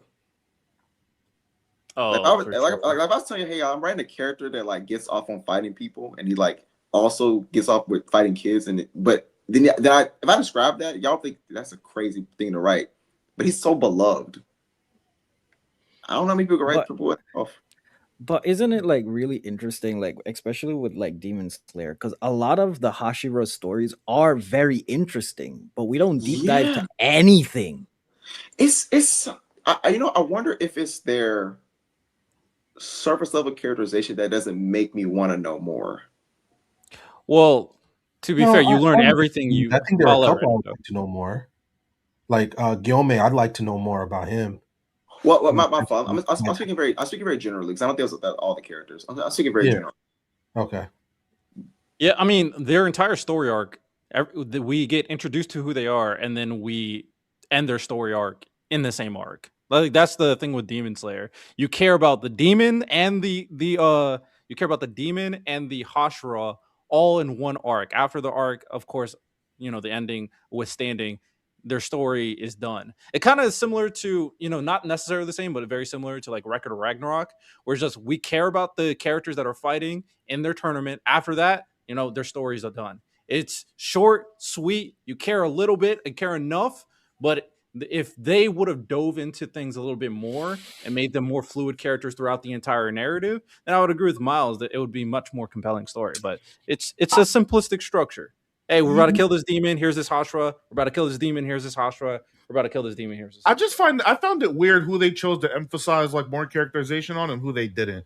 So it's like I find it weird that I care about Akaza more than probably any Hashira other than Gyu, only because he's the one that like found Tanjiro and stuff.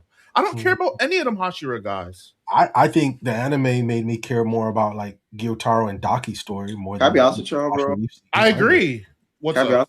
I'm one of the Demon Slayer niggas. I love y'all. I don't know y'all, but I love y'all. Man, when I finished Demon Slayer like fully like earlier this year because I had never finished it. I was like, man, you know something, man? I don't see what y'all saw in Rengoku, bro. Like, he was. Cool. I don't know why. That's what I'm saying. There wasn't enough. People glazed him like that. I was like, dang. I was like, oh, I'm on Mugen Train. Like I'm seated. I was like, dang, Tanjiro was way better than this nigga in this arc. Like when Tanjiro like saw his he was like in that other reality, saw his family. I was like, I was tapped in with Tanjiro. Rengoku, I was like, oh, cool. Like that speech really moved a lot of people, I guess. No, it was maybe I didn't watch it either. Maybe there's something different. That's the problem though, because when you watch the movie, and Miles, I think you had the same thing as me. At one point, I'm sitting there like, oh, Akaza's just toying with him. If he really wanted to, the movie's over. At any point, Akaza just decides to be like, you know what? Let me just take care of business so I can go back and glaze moves on a little bit more. I like Tengen more than him. I do too. Mm-hmm. His father is a more compelling character than Rengoku. High key. Whoa. Yeah, he low key. I guess because of his character arc, but you understand why people like Rengoku. I think he's a good character. I was just so I came in with the perception because I only saw when I was watching Demon Slayer years ago. I watched like season 1. I watched a little bit of it. Like I was a very casual Demon Slayer fan, so I was like, let me actually read the whole manga. So I didn't watch the anime. So maybe there's some cooler stuff in anime. Maybe the soundtrack would have maybe affected me differently. But just reading the manga, I was like, what I heard about Rigo, they was like this nigga was Gojo or All Might or. So I'm expecting. I can't defend that part. I don't know. So I'm not expecting that because I'm just going in with like at least some level of expectation. Like I'm gonna be emotionally moved, and so you know what I'm saying. I was like, oh, that was good. That was it. And I moved on. Did he really? I got a quick question, and you know, this is coming full circle. I'm bringing it up. Is Rengoku the Toshiro of Demon Slayer? If I think for me, and if I think lens I mean, kind of. The only reason why I would say no is because I think of Rengoku in terms of popularity, he might be top 3 in that series, and I think proportionally to what we've seen, he doesn't deserve that, right? Whereas Toshiro, I don't think he's like the 3rd most popular person, and we got to see him a lot more, so I can get the kind of love behind him. I don't understand the love for Rengoku. I just don't I don't get it. I think a part of it is also like because he's like the first Hashira like you really get to be around, and like the fact that he died so sudden to some people, I feel like it was that like, oh, he was like a lovable character, but that's like nigga that died, yada yada, and then he died. See, I looked at that fight as showing us this is what an upper moon. This is the actual struggle that the Demon Slayer Corps is fighting more than we're watching because. But the same, I don't understand how that many people didn't understand that from the fight. He's like the whole time, hey, bro, just become a demon. That's all Akaza was doing the whole fight. Just become a demon. And then he gets surprised for a second because Rengoku busted out another breathing style or another form in his breathing style. But nothing really changed until, I guess, oh, crap, I'm out of time. The only reason the fight picked up any urgency is because Akaza played with his food too long. Demon Slayer might be the GOAT. Demon Slayer might be the GOAT, man. Another reason why I think it's so popular is like because we say it all the time. Like Demon Slayer is like one of the biggest casual animes for like a lot of casual, like we're used to like these type of deaths and setups and stuff like that. But to like the average person that's watching like Demon Slayer's like their first anime, and Rengoku's like their first like big anime death, I get it. It's like someone that from the lens of someone new to anime, I can see why they have Rengoku so high. I wholeheartedly to be agree. fair, I do think the moment was emotional in the context of Demon Slayer. Oh, and it was unexpected. So I don't think it was unexpected. I disagree. I don't think so either. When I was watching it, I thought it was pretty unexpected. I didn't expect him to die in the moment I saw that guy. The moment I saw him land, I said, "Somebody's dying. It can't be Inosuke and Tanjiro." That was my immediate Akaza. Yeah, the moment I saw Akaza land, I said, "Somebody's dying. It's not Tanjiro or Inosuke." Especially my perception at that point was. That's why I agree with Lonnie, by the way. And that's why I was saying it was the GOAT, Lonnie, because from the casual perspective, they come into this mindset of, main character is going to get some power up. They're going to win. They're going to save the day, right? It's going to be a happy environment. I think getting Rengoku snatched from them for a casual is like this is like a real story. I got to pay attention. Shit is not sweet kind of thing. Other than just seeing like grunts and stuff dying, you don't get to see a main character, kind of die until that point. So, yeah. So shout out Demon Slayer for pulling the trigger. It really set a tone for the rest of the series. It's the GOAT. It's the best anime adaptation of all time. All right. Well, let's finish this thing real quick. So put that bait on the hook. Who had Black Clover? Who? You already said Black Clover. No, Miles, you said Black Clover was 7. And then I had Demon Slayer at 9, and then Hunter x Hunter and Solo Leveling. So random, you got it's Solo 10. Leveling. It's the worst story. It's the worst anime on this list. I don't even think it should be a debate.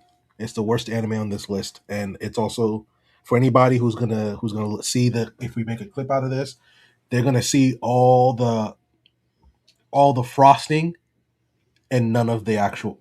And when you actually eat the cake, this cake mid as fuck. Most of the villains in the story are bad. Most of the side characters in the story are bad. It's just how much can we glaze Jin Woo and sometimes his shadows and nobody else. That's all the story is. It's really tough because go ahead. I was just gonna ask, can Solo Leveling surpass Demon Slayer? That's it. No. Demon Slayer has lower level villains that clear most of the villains in Solo Leveling. Okay. Rui better than a lot of those niggas. I'm not trying to be an asshole about this for anybody who loves the story. I'm not gonna tell you don't, because they do be boxing. The A1 studio, they cooking up. That uppercut on the demon is gonna live in my head for a long time. But was that other than that? What the fuck that demon do? Nothing. Don't even remember his name. Got niggas still glazing Rui. That shit happened almost 8 years ago. Still glazing that Rui moment. Like even later when you start seeing the more powerful villains, they're not gonna matter. Why do you think the anime is doing so much by giving you all these extra moments so that the Beru fight could matter more, so that Cha-Heng could matter more? They're doing all these extra stuff because they know the problems of the story. Why do you think the author continued and made a sequel? Because he knows the main problems with his story, and he's spending extra time on characters, especially like the one random character that you meet when they meet the orc, when they go into the Red Gate for the first time. They meet the orc. There's a character in the party that he's in who straight up boxes. Now the author's like, I'm gonna give her some love in the sequel. Just because I guess some people kind of liked that she was the only person who was like, put your hands up.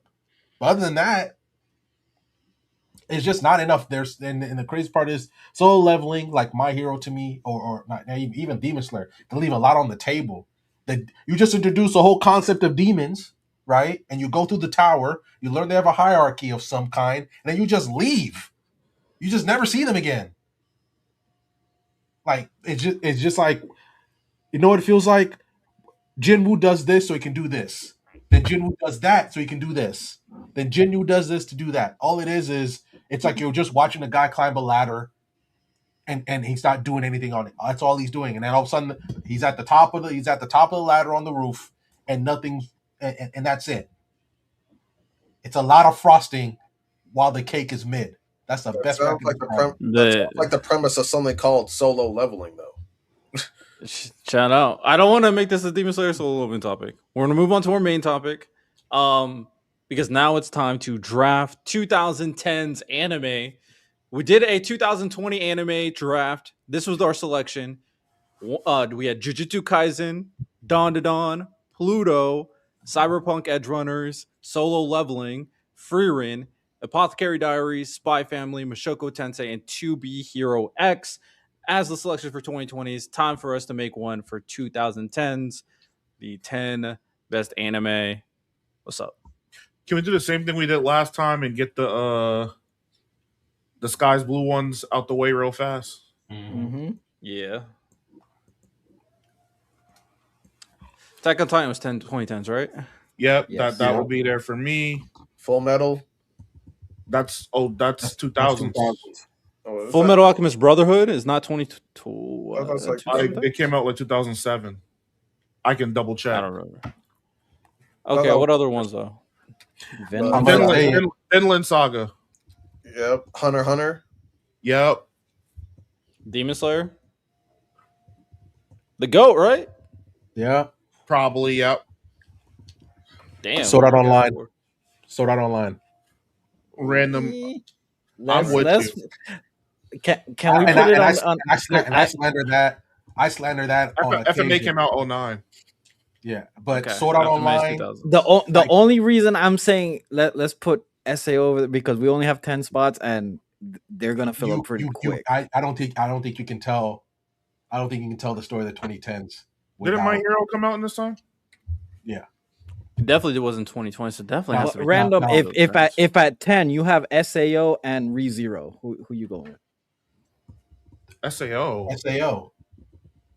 ReZero is in the better. 2010s. SAO 2010s. You're thinking about quality. We're bro. Miles, tell them how SAO was moving in the streets. I random. You was there. You saw how SAO was moving in the streets. You were in the street, Santo? SAO is one of them ones, man. Well, I just came back. What happened? We're drafting 2010s anime. 2010s. Yeah. Okay. Yeah. Start date. Okay. So give me. Wait, when did Jujutsu come out? Anime. 2020. No, that's 2020s. You're already drafted for 2020. That was in the previous episode. We got JoJo's. That's 4 and 5. Yeah, for consideration, yeah. JoJo's part 4 and 5. Wait, no. So if it's part 4 and 5, because the first one definitely is not 2010s. The first one did 3 come out? I think all 3. I think 3. Okay, so JoJo's doesn't count. Why would JoJo's not count? JoJo came out in 2012. Part 1 came out in 2012. Part 1 came out in 2012. All right, JoJo's. Demons. I'll put what about Madoka Magica? Magi? I stand by that being the best magical girl anime of all time. I'm not. Was Magi 2010s? Who? Was Magi 2010s? Probably. Yes. I'm put it right here for now. Assassination Classroom. Assassination Classroom was fire. Was Black Clover? Yeah, Black Clover. Yeah. Yeah. Assassination Classroom with Koro Sensei, correct? Yeah. Yeah, that needs to be up there. Yeah. Assassination Classroom was peak, man. Yeah. It's cool. IQ. Good father figure or failed father figure? What y'all think, man? Both. I can make a good strong father figure. He's a good father that failed, man. That happened. Yes, I'm saying. I think he both. You know what? Bar. Agree. Good father that failed. I can make a strong ass case for High School DxD. I can make a strong high DxD. I'm gonna be honest. That shit was popping. I thought you were talking about High School of the Dead. I was about to say. No. They were both popping for some reason. I ain't gonna lie, bro. When we all first saw High School of the Dead, bro, we were all moved.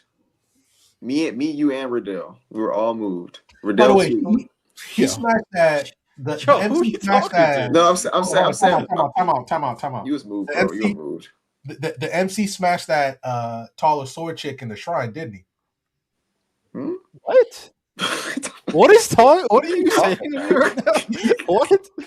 You don't remember? So the MC of High School of the Dead, when they make it to the shrine by themselves, and the girl that when she does the Matrix and the bullet goes between her titties, like that girl. Oh, I've seen that clip. I don't know. They end up by themselves. I've always wanted to end up by themselves at a shrine, and I'm like, oh, they about to. Oh, you over there at that apartment? You said. Yeah, apartment or shrine, something like that, where they were just together by themselves. It was an episode that all the girls acted like they were drunk or something. It was kind of weird. That's not a weird episode, but Riddell, Haikyuu. Oh yeah, Haikyuu. Yeah, I would put Haikyuu in there. And Kuroko? Prison School. Prison School is the best comedy series. Prison School is the best comedy series I've ever seen.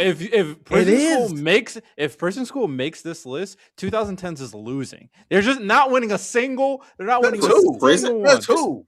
Prison School's fire. What? But we're comparing it to the greatest anime.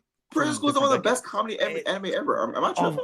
You're not tripping. When we did, Prison School's in my top 50. Yo, that's how you do it. That was just not cultured like that. Riddell, sure. Democracy.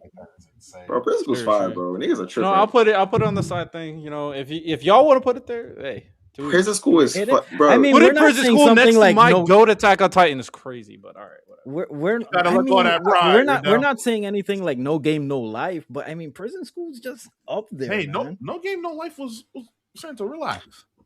I'm saying I think that if you compare, here's what I'll say, Santo. If you compare it has a case. What I'm saying, it has a case. I'm saying let me know, Santo. Fate Zero, by the way. If you put Prison School, if you compare it to other series in the genre as far as comedy, Prison School is smacking up a lot of these comedy series, bro. Cook.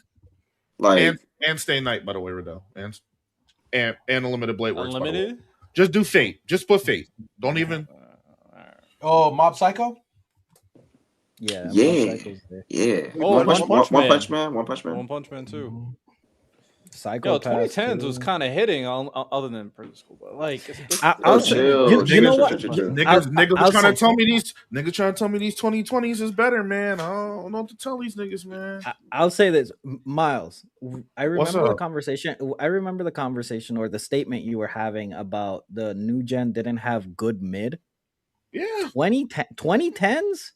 The best mid you can think of good mid. That's what I'm saying, bro. It does. Like, I'll give some examples from my personal opinion. Nichijou is good mid. Daily School of High School Boys is good mid. Natsume is good mid. So Death Parade, that's a show. Death Parade is good. Actually, Death Parade is a good. Parasite. Your Life, April. Parasite's a little bit above mid. Overlord. Yeah, I think Parasite's above mid. Parasite's a little bit above. Made in Abyss is a banger. Oh my goodness. Made in Abyss is a banger. Yo, 2010 is kind of hitting. That might be the best decade overall of anime. Well, we don't know yet. Trying to tell niggas. Are we putting Kuroko? It's probably yeah. I wouldn't put it. Yeah, it should be in the honorable mentions. No. Are we putting Kingdom? Because Kingdom had the terrible season 1. No. If it was manga, then maybe. I am trying to get through season 1 right now. It's tough, man. Someone said Love is War. No, Love is War. I have no idea. No, Love is War is 2010s. We put in Kaguya-sama. It's one of the most iconic rom-com anime of all time. Man, if we're talking slice of life, we're talking No Lie, we're talking Konosuba, You're Lying April, Bunny Girl Senpai, all of that came. What's up, J-Rob? J-Rob. Oh, he's in the chat. Well, he said, yeah. Santo, what did you say? Babes is crazy. That I was saying, like in terms of slice of life, this decade had Konosuba, Anohana, Your Lie in April, Bunny Girl Senpai. Like it was filled with peaks. There are some hidden gems too. Not your teen romantic comedy is fire. Violet Evergarden. Yeah, there's a lot of really good ones in here. Horimiya. There's a lot of really good ones in here. And Lani Psychopath is elite. Yeah, That's true. Lonnie, for the people that know, Kakegurui came out this decade too. Mm-hmm. Kakegurui is my shit, and the spinoff.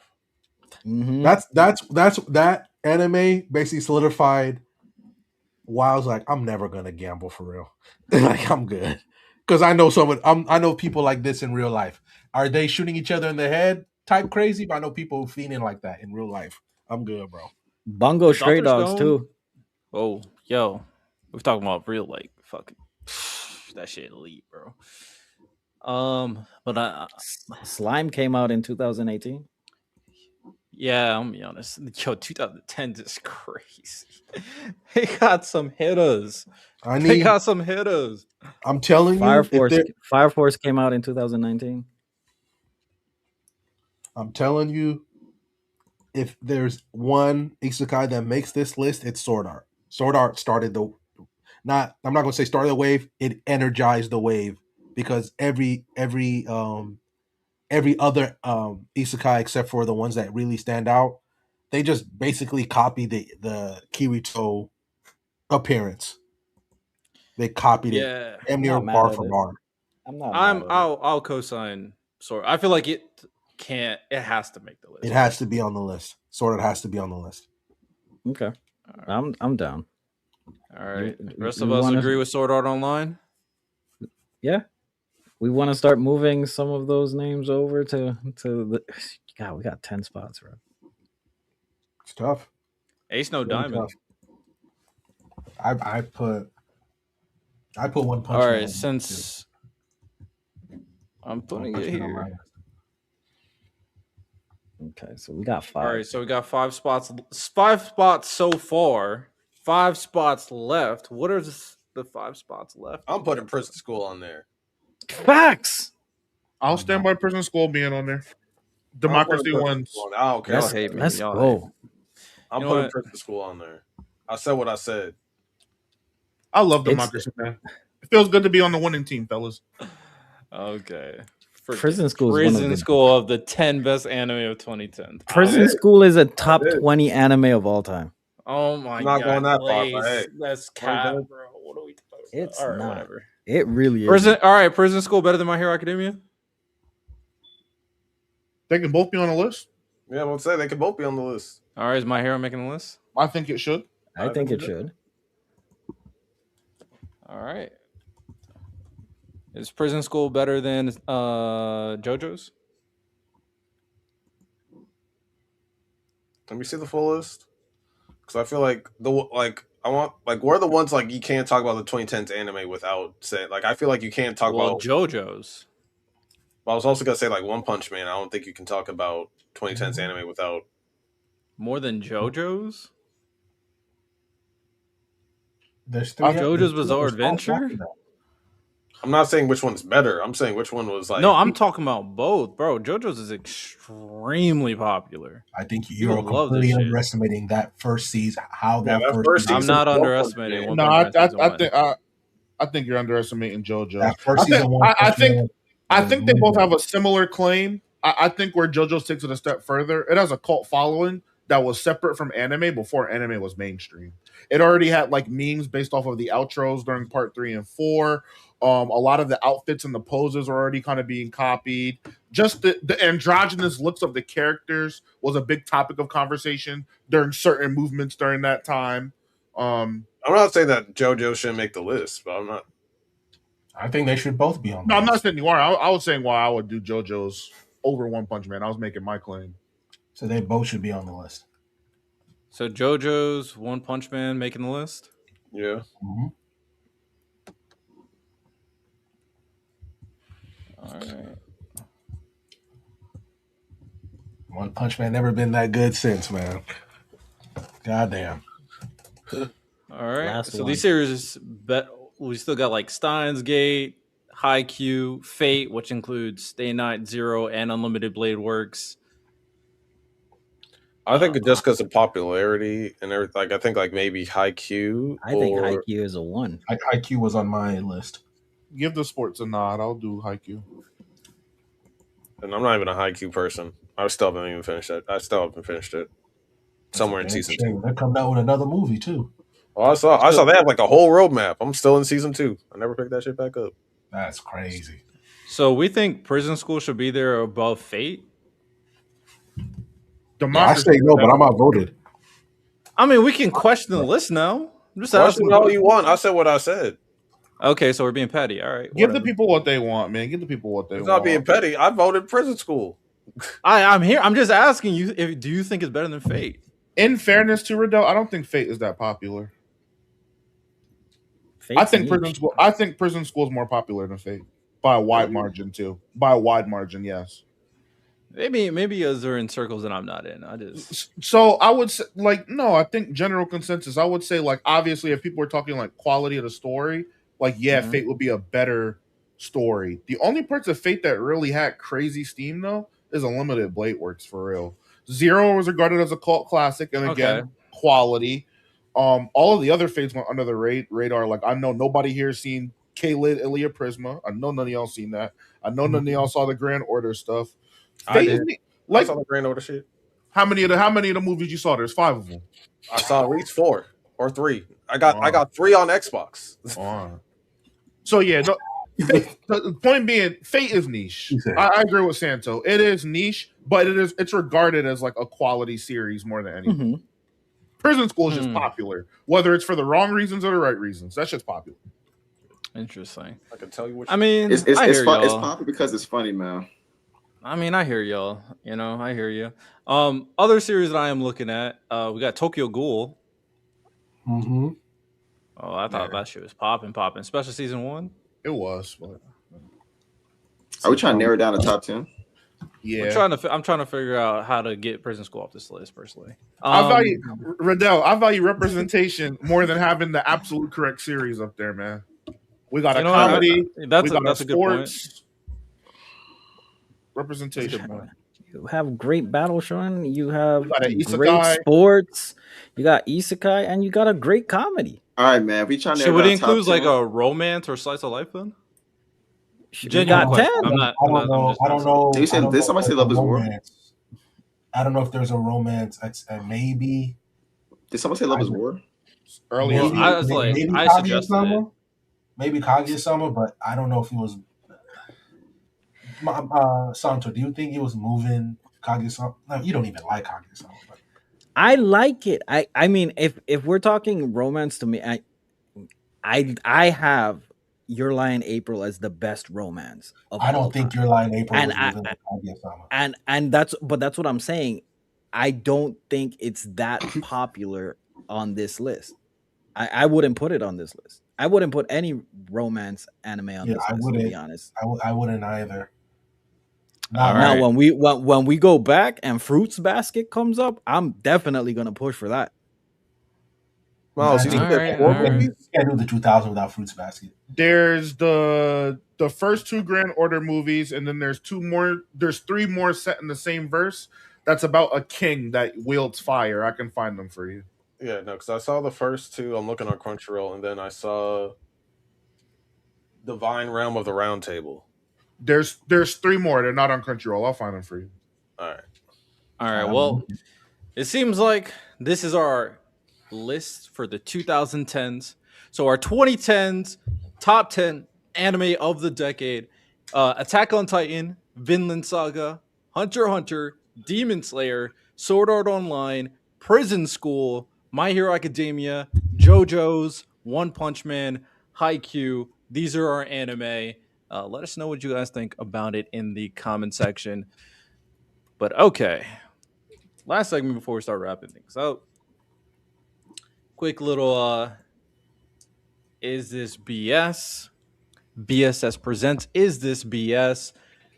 You guys just let me know if it's BS or not. We'll start off with the someone in our comments commented on the poll or on the post. One of our Bonkai members gave us some questions. So let me know what you guys think. His first claim: Grave of the Fireflies is the best Ghibli movie. Is this BS? It is good. Lonnie, there's 4, not 5.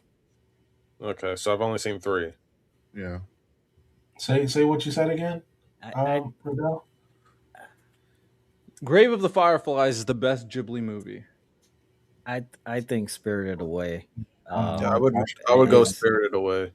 I think that has the following. I think the story's amazing. Character. When I think Ghibli, I genuinely think Spirited Away. That's the first movie I think of. I still remember seeing that movie in theaters as a kid. Is that better than Grave of the Fireflies? Or is it just great? I think impactful. I think it's better. I think the fact that it can reach more people, I think it's a little bit better. I think all of that plays a factor into it. I think Grave of the Fireflies is a better story, but I don't think. I mean, Spirited Away is a great story as well, but it also has that impact too. Okay, I'm guessing that's what he meant. It's just a better movie. But all right, he had two more. Hajime no Ippo is a top 5 anime, and Ippo is a top 20 protagonist. It's BS. Is this BS? Hajime no Ippo is amazing. I don't think it's a top 5 anime of all time. No, it's not. But boy, when Ippo comes out of retirement, man, woo! Yeah, eventually. And there's too many goddamn characters for a top 20. But he's a good ass. Ippo's a good ass character though. That's what I'm saying. Like, I mean, I keep saying it. People have 50 people in their top 20. When you start putting pen to paper, you start noticing things. Too many niggas for that 20, man. Who are these niggas? Wait, who said that again? I don't know. I just know it was with the Breakfast Club because Charlamagne asked him a question. He's like, "Who are these niggas?" Yeah. Yo. All right. His third claim: The Odyssey is going to be movie of the year this year. No. BS. BS. Oh, what do y'all think is going to win? Doomsday. Oh, Doomsday is not going to win anime. They're not going to give. They're not. Oh, win. Well, Doom. Maybe Doom might get it. They're not going to give it to Doomsday. Oh, I forgot. We're talking about rewards. We're talking about rewards. If we're talking about rewards, then actually, if we're talking about rewards, then yeah, Odyssey might win, bro. Odyssey has a good chance, but I think Doom got action for sure. Dune's I think it's going to be Dune. I'm saying BS because I think it's going to be Dune, but like Odyssey is going to be one of the nominees for sure. It's going to be nominated, yeah. Mm-hmm. Okay. Unlike Bleach, right? Unlike Endgame. Endgame's not going to get nominated. Take your money, my boy. Endgame's not getting nominated. Wait, how much do we better get just to make sure I wasn't? We bet $20. $20. Right, cool. Okay, cool. $20. Oh, nothing. Those Conquerors hockey bets, boy. Are we gambling? Good luck. Honestly, I was saying those numbers too fast, Rodell. What are we gambling about? Doomsday might not get nominated for anything. Doomsday's gonna get nominated for like superhero movies. Don't really get nominated special effects and stuff like that. Like how they usually do, they're gonna get nominated for that. After they made their claim about AI, hell no. Yeah. No, these old heads are gonna probably want to push AI to in the movie industry. These old heads are going to want. Yes, because they're gonna be working with the people who are using movies, bro. I swear to God, they're all intermingled. They're all fucking working together. I don't think he knows how Hollywood works. You haven't seen some of the biggest directors come out, and even when Marvel was at its peak, the Academy is going to say we want to. Nah. Yeah, man. Bro, it's all politics. It's all politics. It's very exactly. They'll get paid off. Exactly. They'll get paid off. AI makes too much money for them not to get paid off. Nah. I don't. You heavily underestimate the Actors Guild. It's all right, Lonnie. He doesn't know. Well, I'm just they talking are about the demons, bro. It's all politics. All right. So next, I'm gonna do like other type of claims, not the community ones. So those are the only ones for community. So if you're a Bankai member, I'm gonna put another post for next week. Feel free to put any take. It doesn't even have to be anime. Any take over there, and then we'll talk about it. So I'm gonna give you a take. You guys tell me it's a BS, and then I'm gonna give more context of the take afterwards, and then tell me if you want to change your mind. So we'll start off this. I don't need like a long exposition. First one. In the next couple of years, One Piece will become the GOAT of anime movies. Is this BS? Anime movies? Anime movies? Probably BS. Maybe BS. I lean towards BS. Yeah. Who has that spot right now? Probably the Ghibli guys. Mm-hmm. I have that as like a separate thing. That's how good they are. That's how good it is, bro. He said it's best like, anime ever, best anime movies ever. Ghibli. Actually, this. Do you think One Piece can make a movie as good as Akira? All right, put a pin in that. The context is that in the next couple of years, One Piece is pulling out God Valley movie in 2027 and a film bad. We don't know what this means. Some people think it's about Blackbeard. Some people think it's about Emu and Joy Boy. Regardless, two huge movies about potentially two huge plot points of One Piece. They have plenty of time. They're going to put all their money behind of it. And these are going to be canon arcs too. This is the type of movies that we're talking about. So with a randoms question, can these movies... Actually, I think Akira might be too high. Let's say this. Do you think One Piece can make a movie as good as Dragon Ball Super Broly? Yeah, I think these are definitely better than Super Broly. And Akira's not too high. I disagree. I think the God Valley could be better than Akira. Yeah, for sure. Oh my! I think I'm with Riddell on God Valley being better than Super Broly. I could see that for sure. But again, once again, we're sleeping on Akira. Like niggas not don't do sleeping that. on Akira, but you also don't know what God Valley is about. Have you seen Akira? No. Have you seen God Valley? You haven't seen Akira? No, I know what it's about, but I haven't seen it. Then how can you say God Valley could be... No, whatever. Okay, never mind. I'm not obviously I haven't seen God Valley, but Akira is one of the. You could no. I'm talking about both of y'all. One hasn't seen God Valley. The other hasn't seen Akira. It's not about seeing God Valley. It's not about that. It's about Akira's status in anime movie history. You could argue it's the most iconic. I'm just asking that to say that's a huge standard to me for you to say that sure Santo could talk mess about the Akira slide, but there's a reason why niggas still do the Akira slide. That shit hasn't come out. That shit came out 40 years ago. Riddell, you seen Spirited Away? Yes, I've seen Spirited Away. I said Riddell. Riddell, put God Valley to arc against Spirited Away. Which one do you think is better? I think God Valley could be better than it. My thing is like I like these movies. Of course, I know what Akira's about, and I've seen like a lot of content about Akira. But these movies are super iconic. They have great stories. But if they're gonna put all their budget and money behind God Valley, and I'm expecting it to obviously not be terrible in terms of its pacing and everything, and it's only gonna focus on like the most important parts of that entire backstory. Yes, this is one of the greatest One Piece backstories of One Piece. It's an amazing backstory. It has amazing characters. I think the movie can be better, especially if it ends on how it ends in like the One Piece manga on like a sour note. Bro, this shit's about to be crazy. I'm willing to jump off cliffs because to go over nostalgia. I don't need nostalgia to hold me back. But are you guys gonna say that you guys don't think this is? No. I'm asking. Do you think that this movie can't be better than Spirited Away or Akira? I think it won't be. I don't think it can't be. But I don't think it will. I'm fine with that statement. What about the rest of y'all? Y'all that just feels like that just seems like a really high bar. It is. Even with the advantages that reception wise, or like the quality of the movie.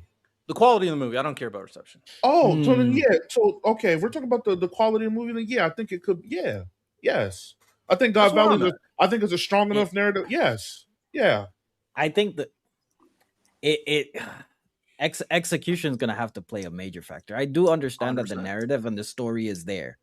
Now, the execution of Totoro, Princess Mononoke, Spirited Away is impeccable.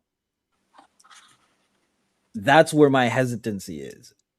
If it doesn't have that level of execution, even though it has the story, I don't think it can I don't think it can surpass these movies. Do you think the execution of the live action surpassed your expectations of an anime live action adaptation? Yes. That's the type of energy I feel about One Piece moving fucking forward. I'm not gonna lie. I expect them to execute this movie with like 2 years and 4 years or 2 years and 3 years, or next year. Next year and 3 years, amazingly. That's my expectation. And they've probably been working on it for a while. Has there been any bad One Piece movies? A bunch. Yeah. As a person that's seen them all, a bunch. I mean, well, which one? The only ones I think that are good. I think Stampede is. Personal bias. I think Stampede is the best, but that's really good. I think Film Z with Zephyr, the guy that trained the admirals, is really good. And then there's one more. Strong World with Shiki. That's a really good one. Outside of that, Film Gold. So that would be my. Here's my. That's my. The movies are bad. That's a good. But no. Here's my difference. This is why I have to cut you off, Santo. I'm sorry. Here's my difference. They have source material. They can just take from the manga. That is true. The movies are all original content, except all of them are original content. So they don't have to guess. They don't have to create their own narrative. Oda wrote it for them. What, Santo? I mean, you said what? You said what, Lonnie? Didn't Oda help write most of them? Or Lonnie, he helped. The last one, he said he was definitely he was like heavily involved in. Red? Yeah, he said he was heavily involved in that one. That's the worst one in my opinion. Honestly. Exactly. Yeah, but we already seen the story of God Valley. We don't have to guess. We already read the arc. Yeah, but just because that is true. I don't know why. Yeah, that's true, Riddell. How many times have we seen a great source material ruined by That's not gonna happen. That's not like now we're bringing in stuff into the realm of One Piece. That's just not gonna happen. Yeah, I don't think it's gonna be. I don't think it's gonna be. I'm not okay, fine. Okay, it's not bad. But look, okay, let's start with what Riddell said first. Just because the live action surpassed expectations does not mean that. You know what? I'm just gonna be quiet because we're just gonna end up going in a circle. Just finish. I just think immediately saying that this could be the greatest anime movie of all time is insane, especially when the two that it's going to have to surpass were original, with straight up original content. Just because One Piece is great and immediately putting it on Spirited Away tier, on a Cure tier, I think that is insane. No matter the source material, no matter the source, to just say it's going to be the greatest of all time is insane.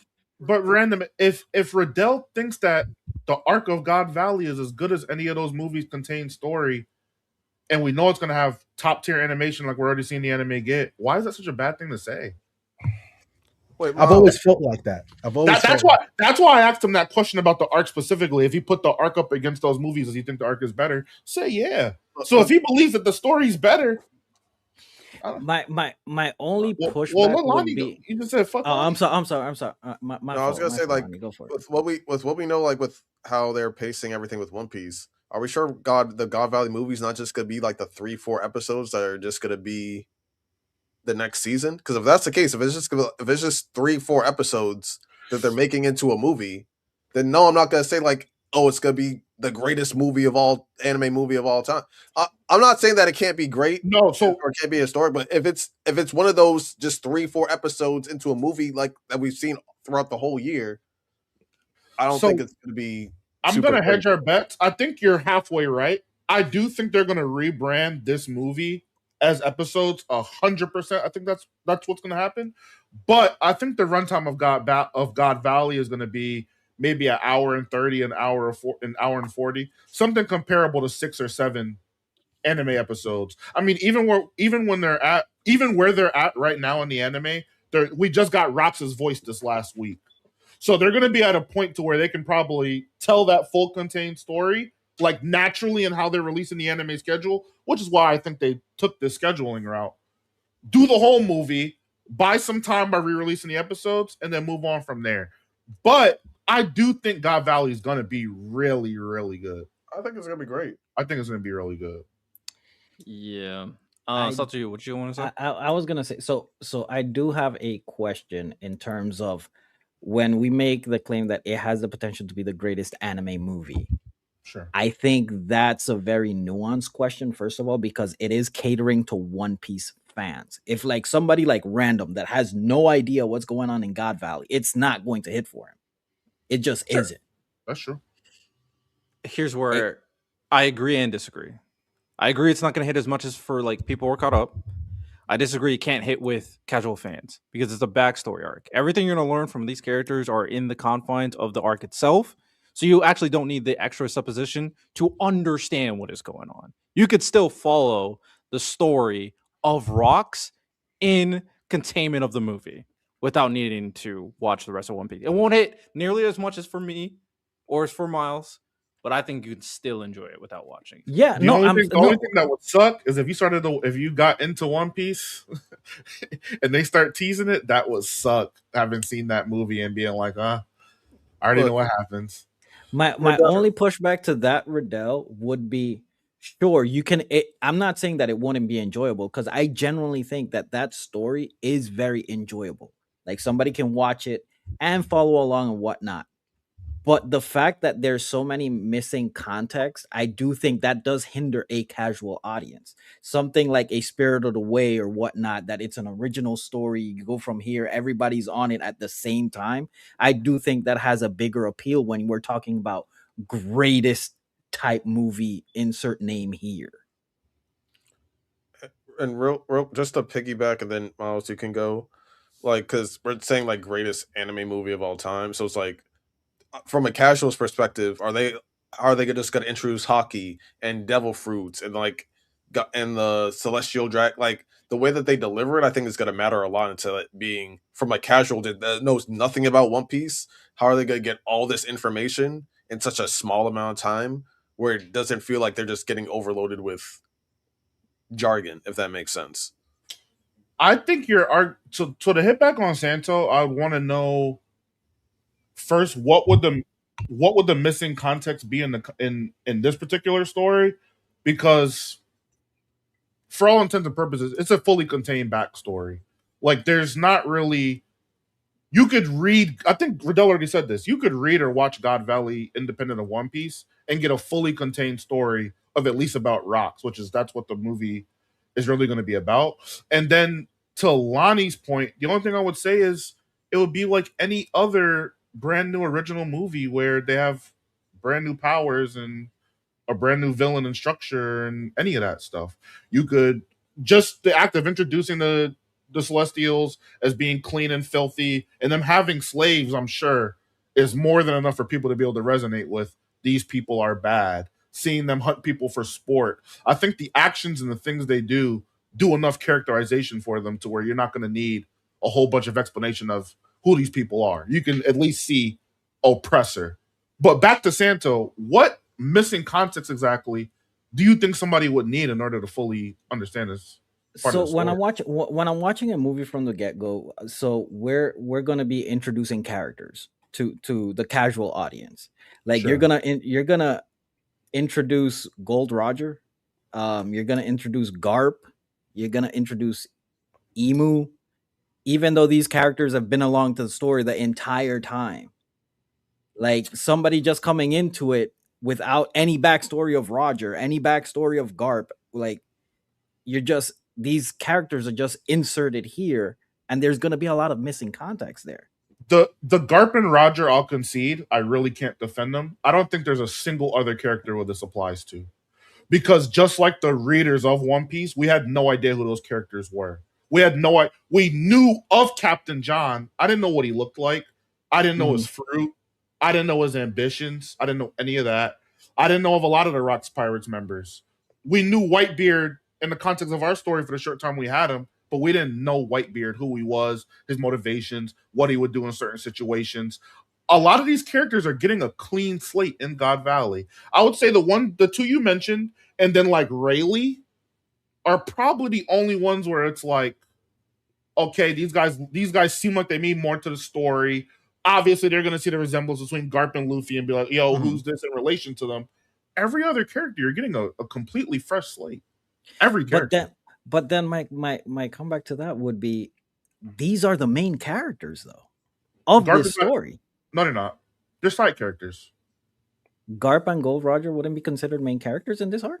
In God Valley, no. Rox is the main character of God Valley. Well, yeah, Rox is the main character, but you have your side cast as well. Your main cast is Garp and Roger. They don't have a lot of time in the arc. Garp is not in the arc a long time.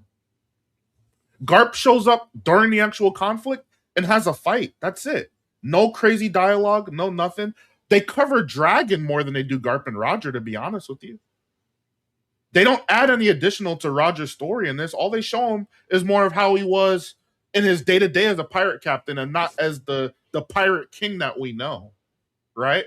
If this was a story of like maybe more of Roger's voyages after this, I would agree with you, because now we're talking about pivotal things that probably led to him finding Laugh-Tale. This part of the story for Roger and Garp is not a big part of their story, honestly. This is like the beginning, if you will. They went on to accomplish all of the things they did 20 years, 30 years later. So, yeah, and the last thing I'll say about it is that it's still One Piece at the end of the day. It still has the largest base out of any anime in the entirety of the world. And leading into this movie, the anime probably will be, for the most part, caught up. So it's still a large pool of people that are not casuals, that are huge One Piece fans, that are watching the anime, that can just go seamlessly right into the movie right when it comes out. So One Piece, in terms of its base, is so huge. It's kind of like, like the MCU. It's so huge that they're going to have a lot of noise from them alone. And then additionally, the casual fans can add upon it because it's a contained story. So yeah, One Piece can get the numbers and the money. Get both.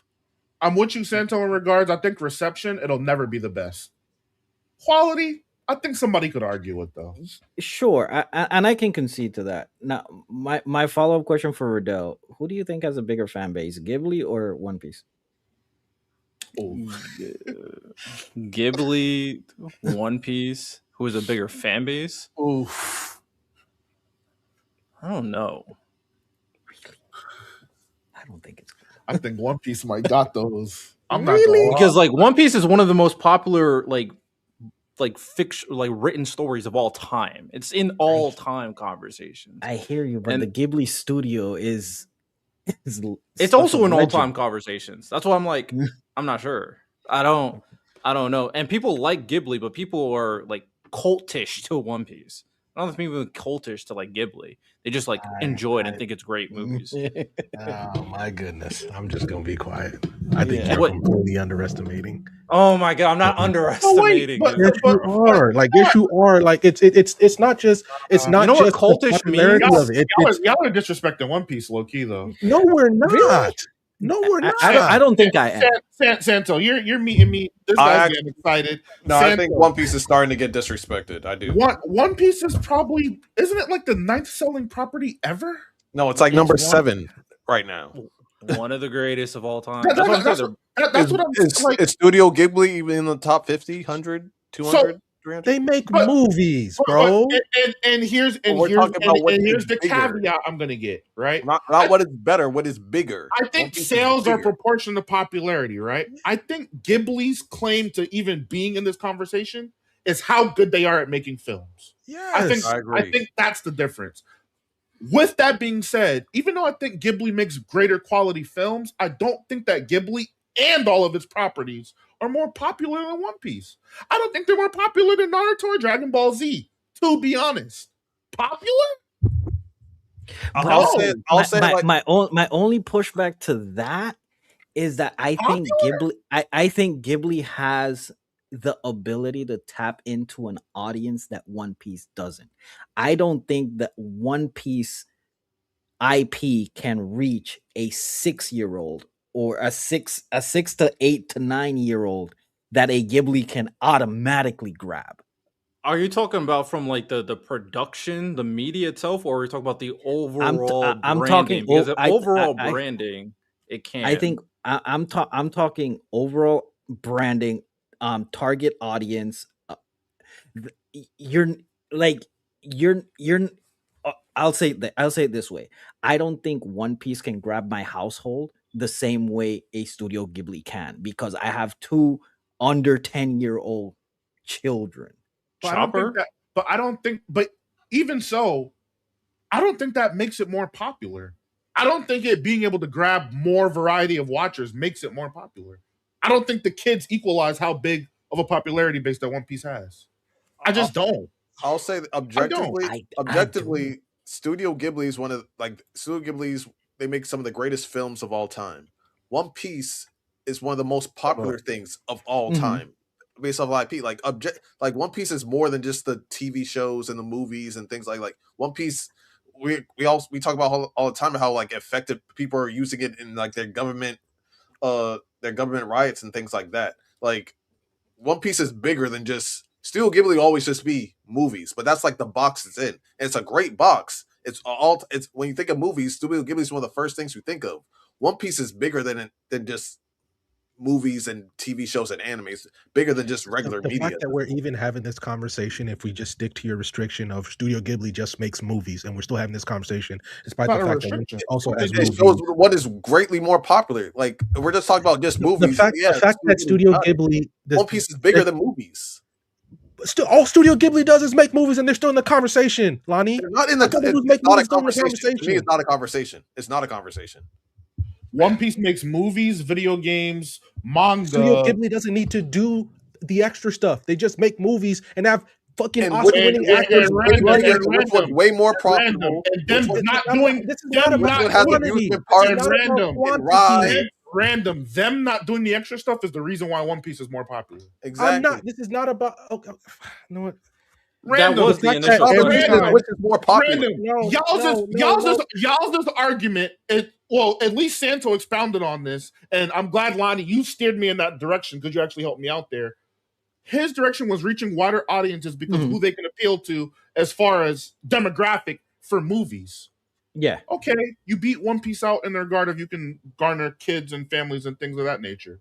One Piece can get gamers, readers, people who like basketball because of advertisement, McDonald's and all sorts of other food places.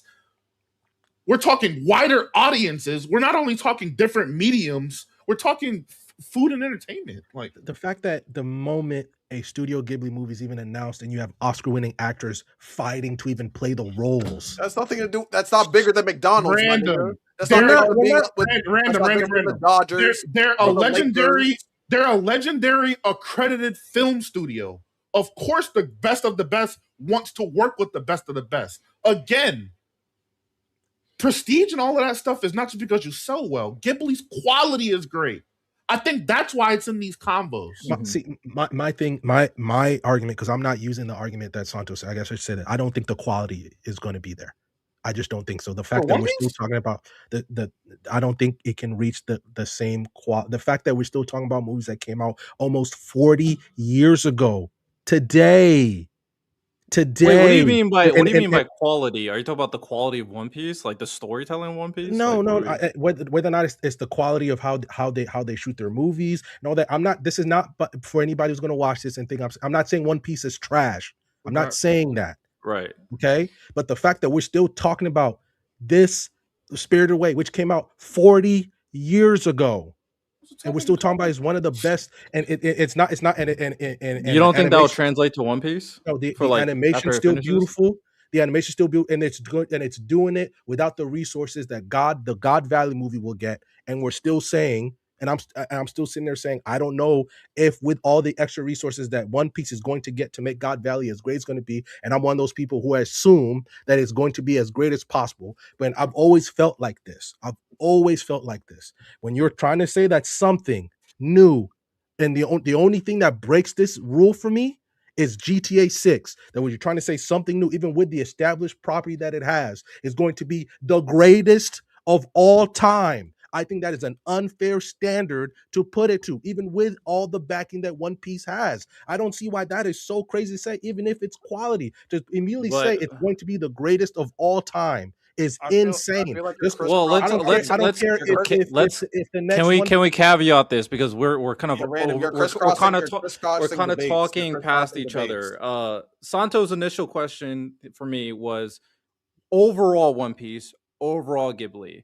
The question before that was One Piece versus Spirited Away based off the quality of the movie. I think the arc storytelling can be better. So we're just talking about the quality of the movie. If we're talking about overall impact, that was all of One Piece. We're talking about IPs. We're not talking about the movies right now. We're talking about the IPs. Yeah, that's the current conversation. Because my thing is just around the quality itself. That's where I'm at. Popularity is different because we're talking about popular. We're talking about popular. Then that's why I was quiet and I was waiting for y'all to. And then when I started talking about the quality of it. That's why, like, we've had this conversation before in just a different way. Like, people are saying that Mappa is the best studio, and I'm like, no, Ufotable is. They just don't crank out as much content as Mappa does. But every time Ufotable puts something on screen, it's fucking quality. It's always quality. There's no dip. Studio Ghibli never has the dip that One Piece as a property has, especially quality-wise. It just never will. When is One Piece never will. What are you talking about? Well, that's an unfair comparison because One Piece is a weekly anime. Of course, the quality of a movie with a way bigger budget and a way bigger schedule to be made. But okay, I can't do what? You just compared one. No, how's that? No, hold on. How is that unfair? How is that unfair? When you guys literally said, oh, it has video games, it has movies, it all that. We're having a different discussion. That's a different. That was a different.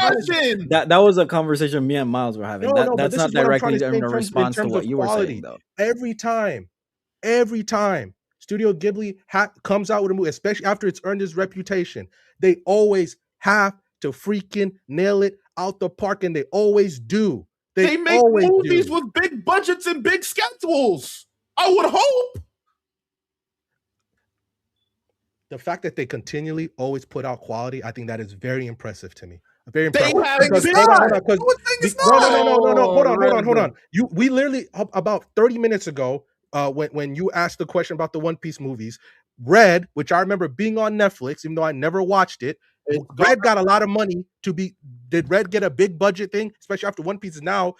Arguably, especially when it came out. Yeah, it got a big budget, and that movie was ass and almost sold more than Spirited Away.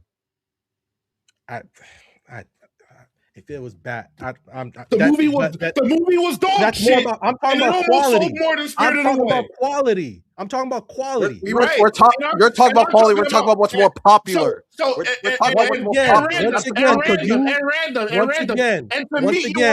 And to meet you on the quality tip, this brand new movie that's coming out is coming out next year. It's had a big ass production schedule. They literally restructured the entirety of how they produce One Piece in order to have time to improve the quality of the IP. So why am I dumb to assume that this new IP with a new fucking schedule and a big ass fucking budget can do better than Spirited Away when some dog shit on a bad schedule is comparable to Spirited Away? How does that not make sense? How is me and Riddell's line of logic not making sense? If dog shit was close to Spirited Away and something that's going to have time and money is predicted to not do better than Spirited Away. Because we know it's dog shit. Because we know it's bad. Because we know it's bad. Bad movies sell great all the time. Fast and Furious sells fucking great all the time. We're not saying it's fucking better than Spirited Away. That's what we're not saying. So once again, this is what I'm saying. That's why I said, and I waited for you guys to talk. Maybe I should just wait till you guys finish talking about the popular. Because what I said from jump was I was just talking about the quality. Because we know bad shit sells all the time. We still know it's bad. No, we've been saying how good God Valley is, Random. We've been saying how good God Valley is. So if they make good shit into a movie, I'm just going to lay out. It's good. It has a brand new schedule. It has a big budget. It has a dedicated team. It's been planned out. This has literally been a 3-year plan. One Piece has had a 3-year plan that turns out to now be like a 6-year plan because of the new bad movie. They have a fucking plan and a schedule to do all of this stuff. Some shit they never had before. One Piece was going nonstop from 1999 until 2025. Non-stop. The fuck? I just want to say, and quality wise, Red is fantastic. The problem with Red is the fucking story. No one likes the story, and it's a musical. That's why people don't like the fucking movie. But if we're talking the animation, it never drops. The animation, The music, for all intents and purposes, that's not musical shit, is fire. The fights are fire. The lighting is fire. Everything looks good.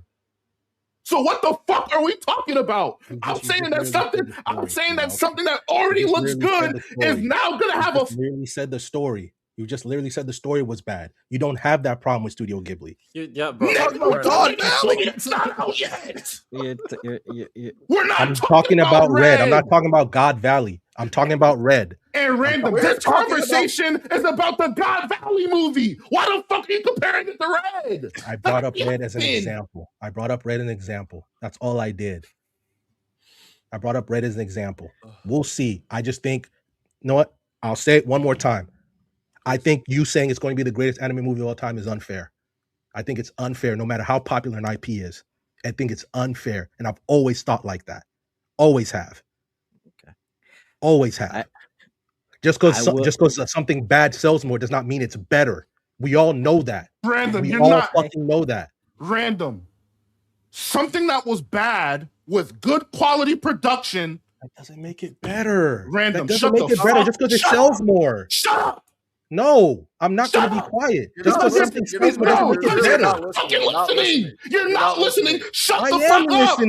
I am listening. Random, no, shut I'm up. not going to be quiet. Random, shut up.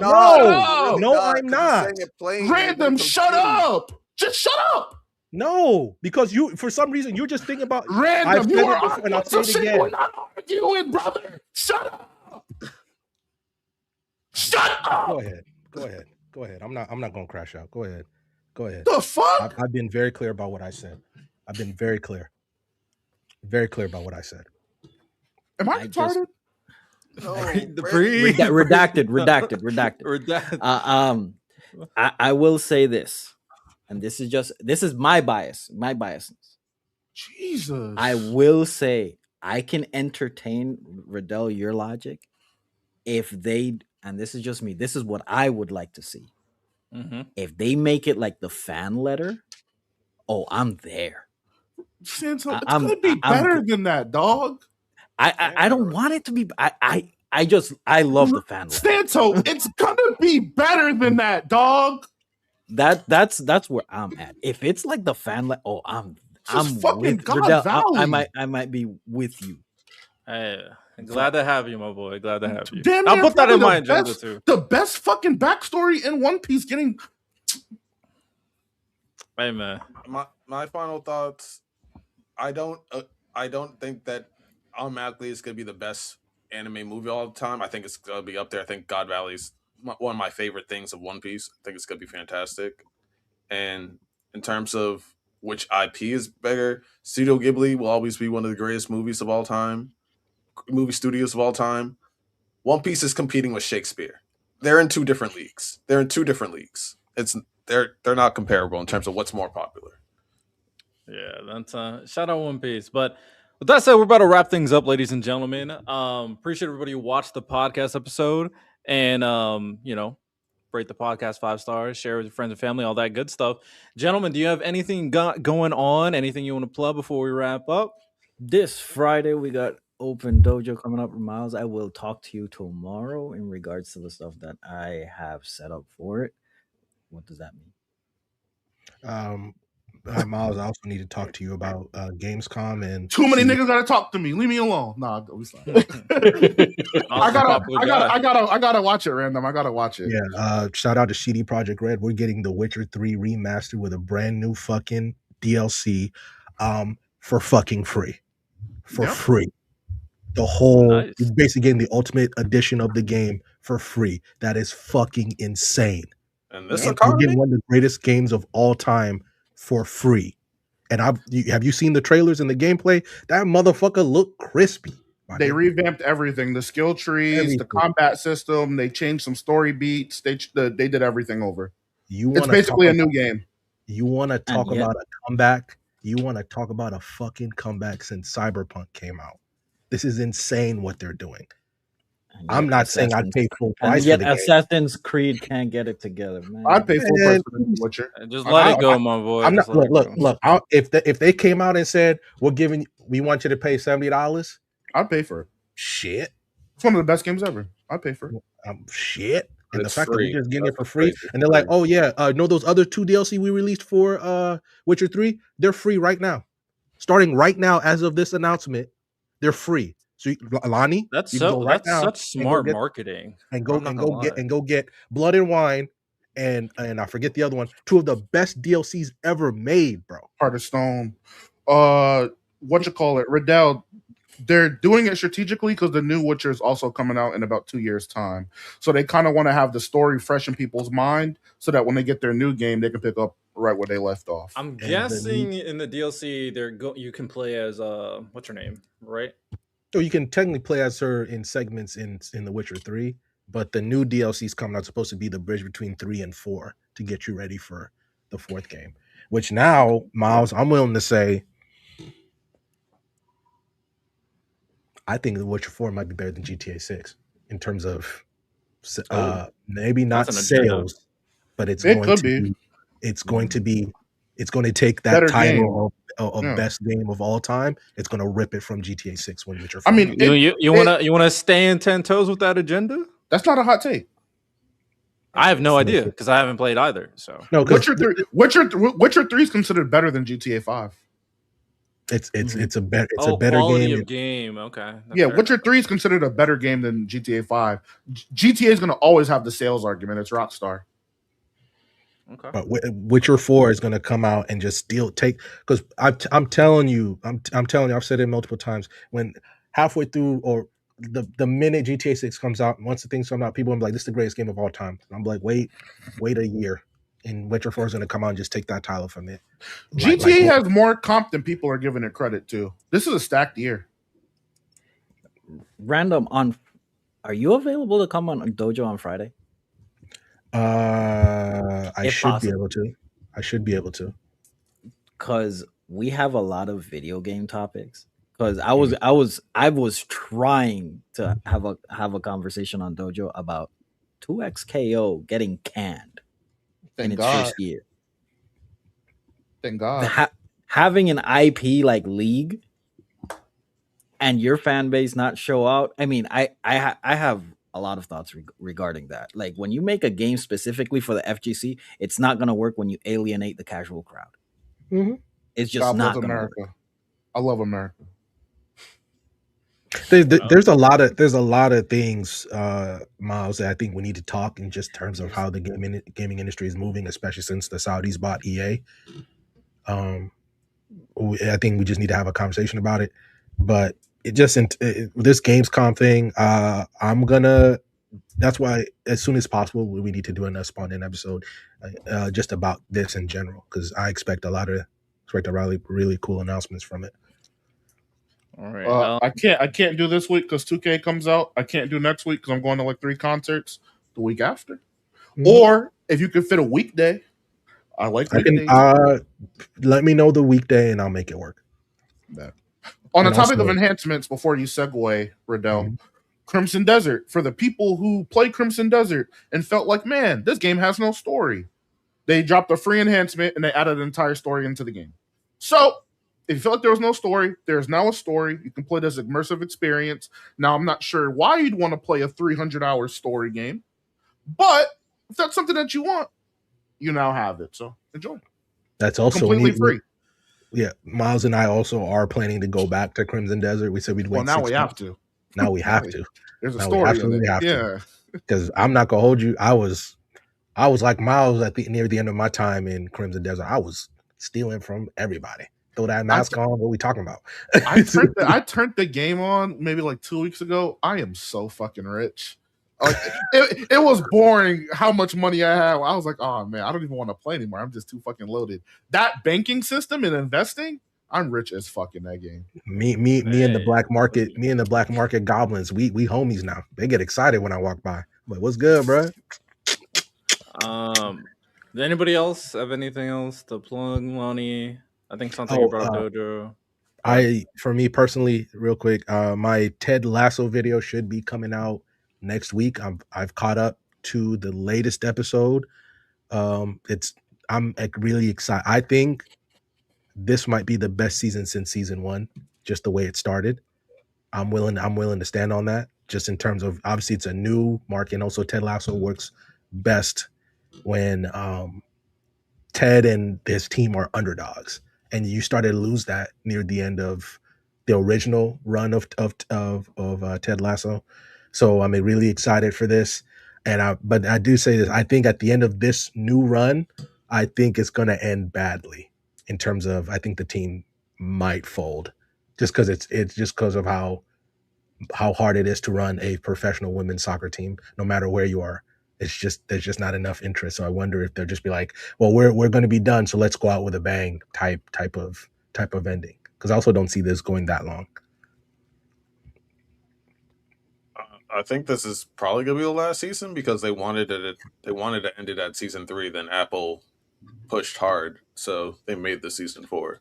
But they only really wrote it for 2, made it for 3, and then again now they're at 4. But Sunday 9:30ish, me, Random, and Miles will be watching the 3rd episode of Lanterns. Boy, that boy Jon Stewart, man. That boy Jon Stewart. Need to snuff Hal one time, just one time. Be talking to that man crazy. I should catch up at some point. DCU's cooking. So another big popular show like The Penguin was cooking. Now they have I'm genuinely shocked by how good Lanterns has been so far. It's the most watched show in America right now, so everyone's tuned in. Marvel, you up? So all right, I'll lock in. By the way, Lonnie, Lioness. Oh, bro, we here, bro.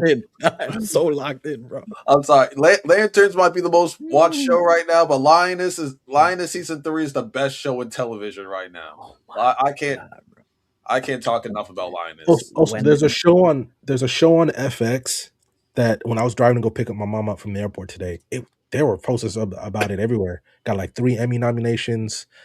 I think Dakota Fanning is in it or somebody like that.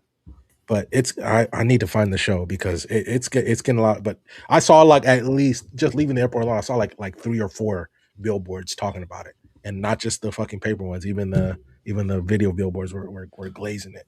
So I'm like, damn. I need to find out. I'll talk to you off air. But yeah, things are looking up right now.